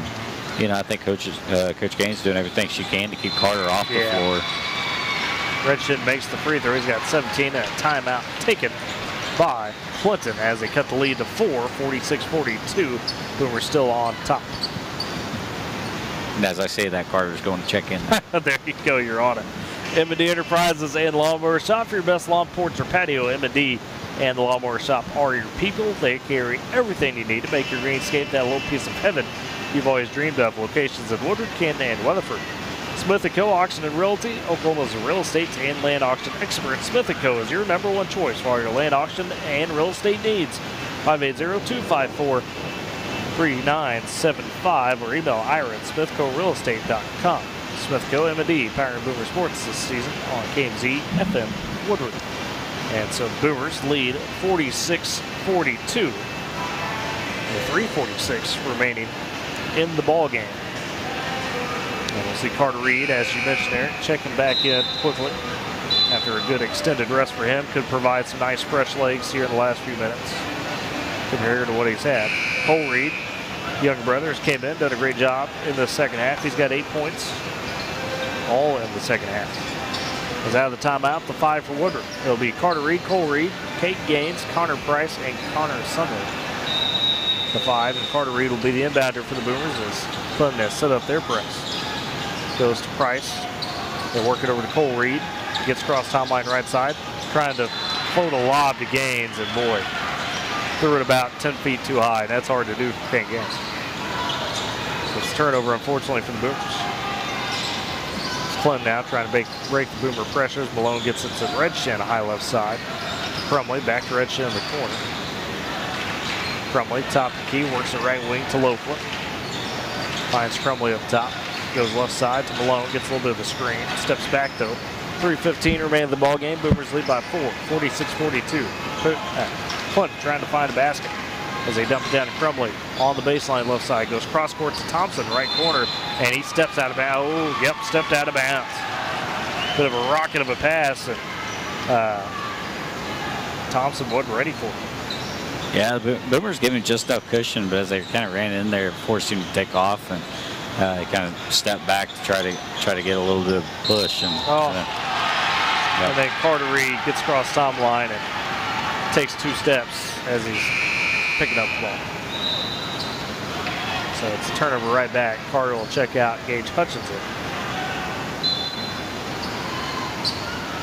3 minutes even left in the ball game. Boomers lead by 4, 46-42, but it's Clinton's possession.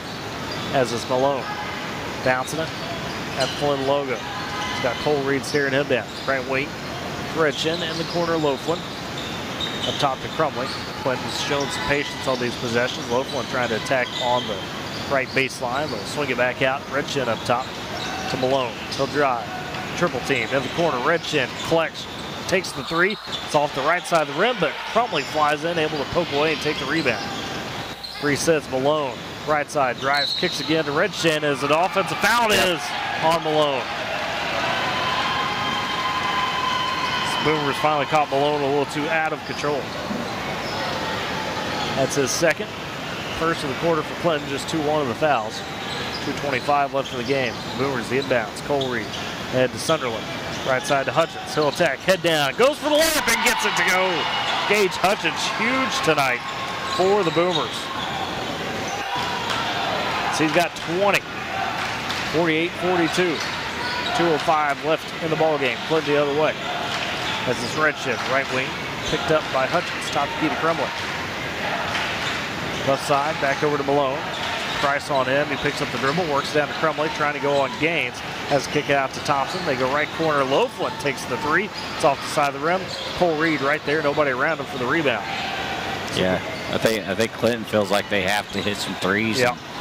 They really don't. They could, kind of passed up an easy opportunity under the basket. Hutchins trying to attack, has to work back out to Sunderland. Took some contact, no call there. As it's Gaines collecting it right wing. Minute 29 left in the game. Boomers up by 6, 48-42. And Coach Gaines wants to take the timeout. Had the ref right there ready. R5 Custom Embroidery. When you work with R5, you can count on a quick, fun, and enjoyable process with results that consistently exceed expectations. Go chat with their screen printers about customized apparel. 817 Main Street, Woodward, or 580-256-3579, and Western Drug, 1021 Oklahoma Avenue. They have got a friendly and caring staff and a drive-through window that is awfully convenient. Always excellent service as well. 580-256-5586. Western Drug, R5, Parent Mover Sports this season. It's out of the timeout. Movers will have it. 48-42. They lead by 6. Been a spirited effort from Clinton tonight. No surprise. We figured that was coming. Yeah, for the Boomers here, there's no need to kind of rush to get a basket or anything. Move the ball if you get the shot, you can take it, but don't rush anything. As it'll be Price on the sideline looking for the inbounds. Counts on there, finally gets it to Gaines near the half-court line. Gaines will have it with Crumley. And a double team coming with Malone, and then a foul on Clinton. As they say, they push Gaines. Yeah, I don't know how they're kind of questioning how that wasn't a foul because there was hands all over Gaines right there. Malone picks up his third. Second of the quarter for Clinton, so still have a few to give before they force Woodward to the free throw line.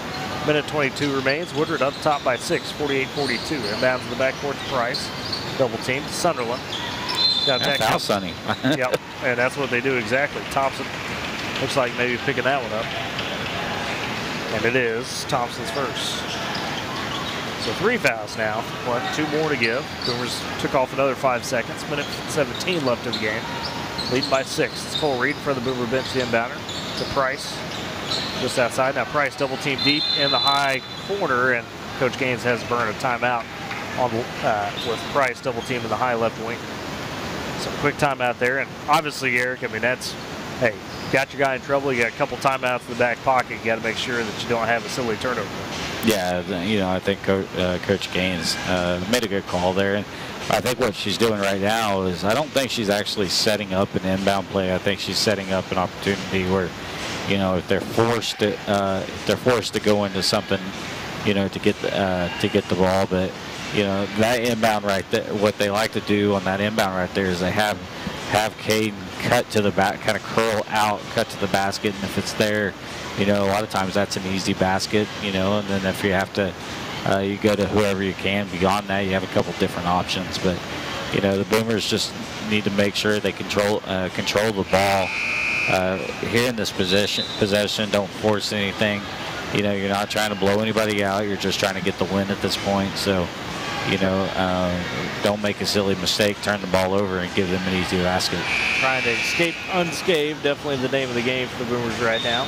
By the way, over on K101, Oklahoma State, BYU going at it, men's basketball at the half. Cougars on top of Oklahoma State, 46-26. Now it looks like the Oklahoma State women's going to fall as they trail Houston 76-69 minutes to go in that ball game. Here at Clinton, though, the Boomers with the inbound in the backcourt. It's Cole Reed. Gets across timeline, double teamed, and then he's fouled quickly by Clinton. It's foul number 4 in the quarter for the Red Tornado with a minute 8 remaining.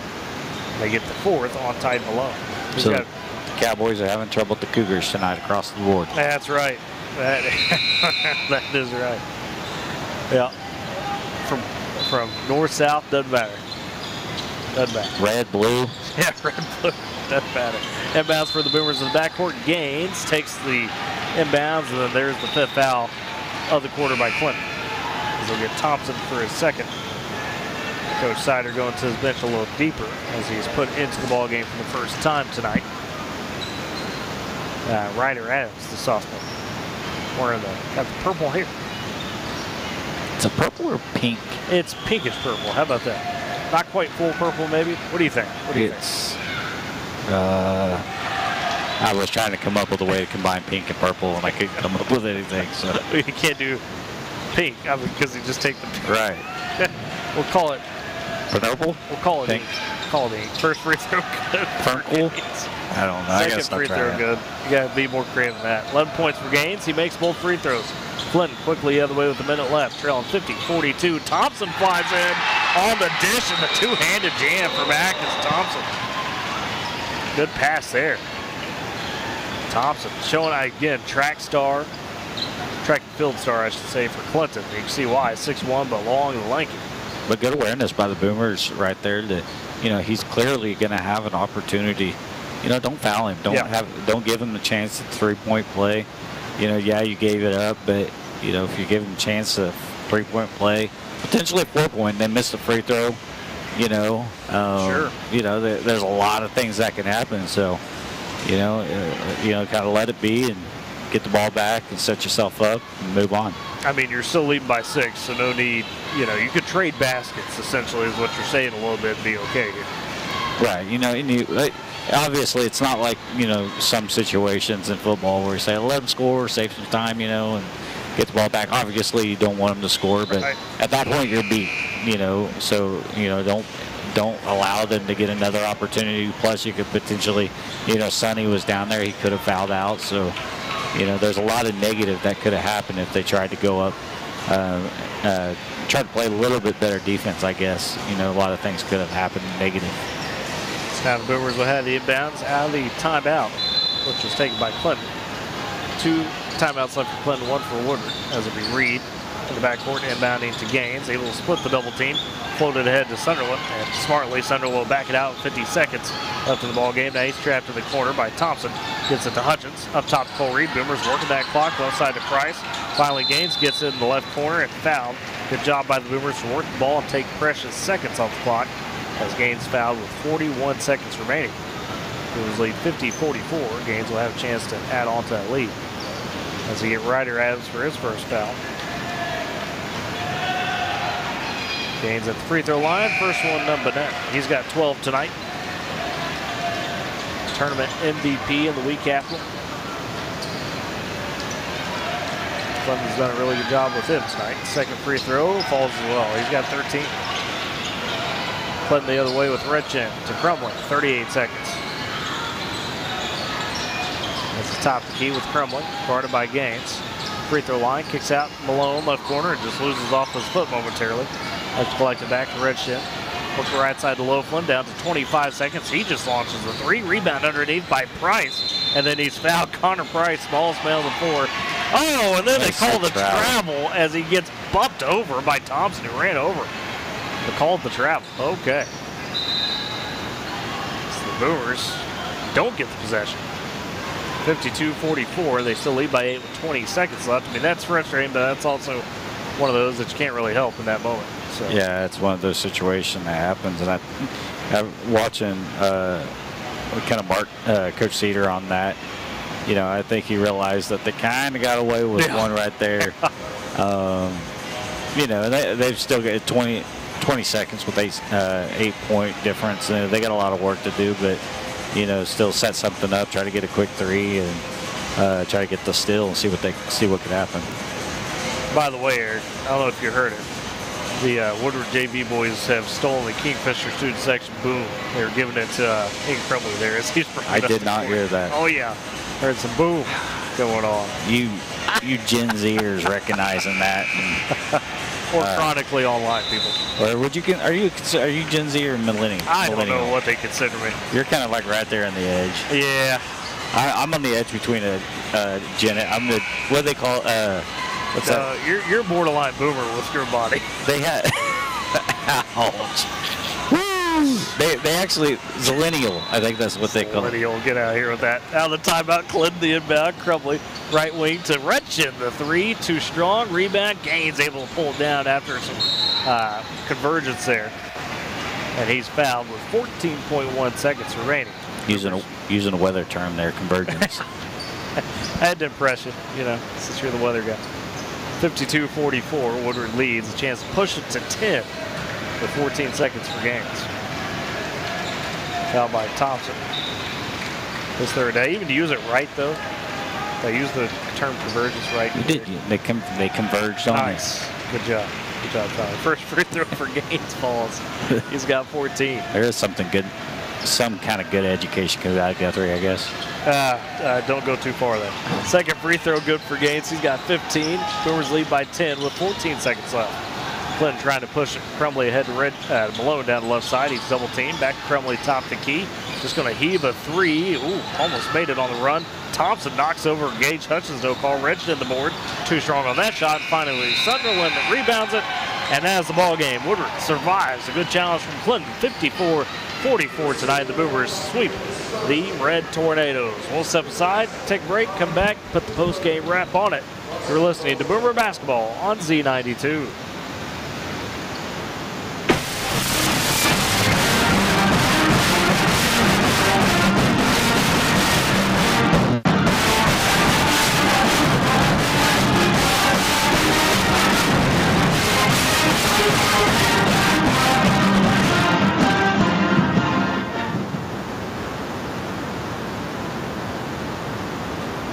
Okay, we'll keep it right here real quick as looking at your post-game stats for the Boomers as they're able to win it 54-44 at the Tornado tonight for the boys. Up and down game it was. Woodward wins the first quarter 18-8. Clinton responds with a 21-7 second quarter. The Woodward boys then pogo back out of the half 17-4 over Clinton in that quarter. Finally, Woodward wins the fourth 12-11. Looking at your scoring leaders tonight, the guy who was really consistent all night, Gage Hutchins, 20 points, leading the way with a three made as well. Kate Gaines able to come up to 15 points by the end of the game, held to 2 at the half, fired back with a good second half. Cole Reed off the bench tonight, wound up with 8 points, 3 for Carter Reed, 2 for Aaron Laredo, and you've also got 6 for Connor Sunderland tonight. That was all in the first half for him. For Clinton, Ronnie Redshin, 17 points, set the tone early. He had 3 threes as well. He got 10 from Crumley, 9 from Backus Thompson, and 4 from Tide Malone. The main lead scorers, Loughlin and Ringo Bunda, also 2 apiece. Eric, what we got in terms of rebounds, turnovers, things of that nature? Excuse me, sorry. Connor Sunderland actually got into double-digit rebounds tonight. He had 11. Cole Reed came in. He played great. He had 4 rebounds. 2 steals and an assist. Caden Gaines, we talked about, wasn't really kind of off. He had 15. You said he had 15 points. He also had 3 boards, 4 assists, and 3 steals. Other than that, it's just kind of, nothing special. Boomers did end up out-rebounding Clinton tonight, and then turnovers were pretty much even. Clinton had. I had them with 20 to 18 turnovers by the Boomers, but I think you kind of touched on Gage Hutchins and the way he played with his 20 points. He had 3 rebounds, but he also had 2 steals and 2 assists. I think really kind of his fire was kind of the difference tonight for the Boomers. Yeah, and a lot of times, when Woodward couldn't find much open, Gage Hutchins wound up finding his way to the basket multiple times, and kind of, again, just consistent was the word tonight for him all throughout the ball game in terms of that scoring. So he leads the Boomers with 20 points, and that brings us to our Bank of Western Oklahoma player of the game. And I think we'll go with Gage Hutchins just for that consistent effort. 20-point performance tonight, leading the way. Gage Hutchins, your boys, Bank of Western Oklahoma player of the game. Bank of Western Oklahoma always it goes beyond banking. No matter where you are, the Bank of Western Oklahoma is always close. Find a location near you at bankofwesternoklahoma.com. Gage Hutchins, your boys, Bank of Western Oklahoma player of the game, to go with Kayla Dills, who's the girls player of the game tonight. The Boomers get the sweep. The girls win 43-29. The boys 54-44, able to have a successful trip to Clinton. The girls now 8-5 on the season. The boys at 9-4, off to one of their best starts in a few years, and now that sets up some rest finally for the Boomers. They get tomorrow off, Thursday off, and then Friday they make the road trip to Pawhuska. So that will be one that will be a lot of fun. Z92 will be there. Boomer TV, understandably, that's a bit of a long road trip. So Boomer TV on Friday as Chris Godwin crew just had some things coming up, so couldn't quite. Yeah, I think there was a scheduling conflict. Yes. It was a game that was not just a trip; it's a scheduling conflict there. So the game was added in late December. Right.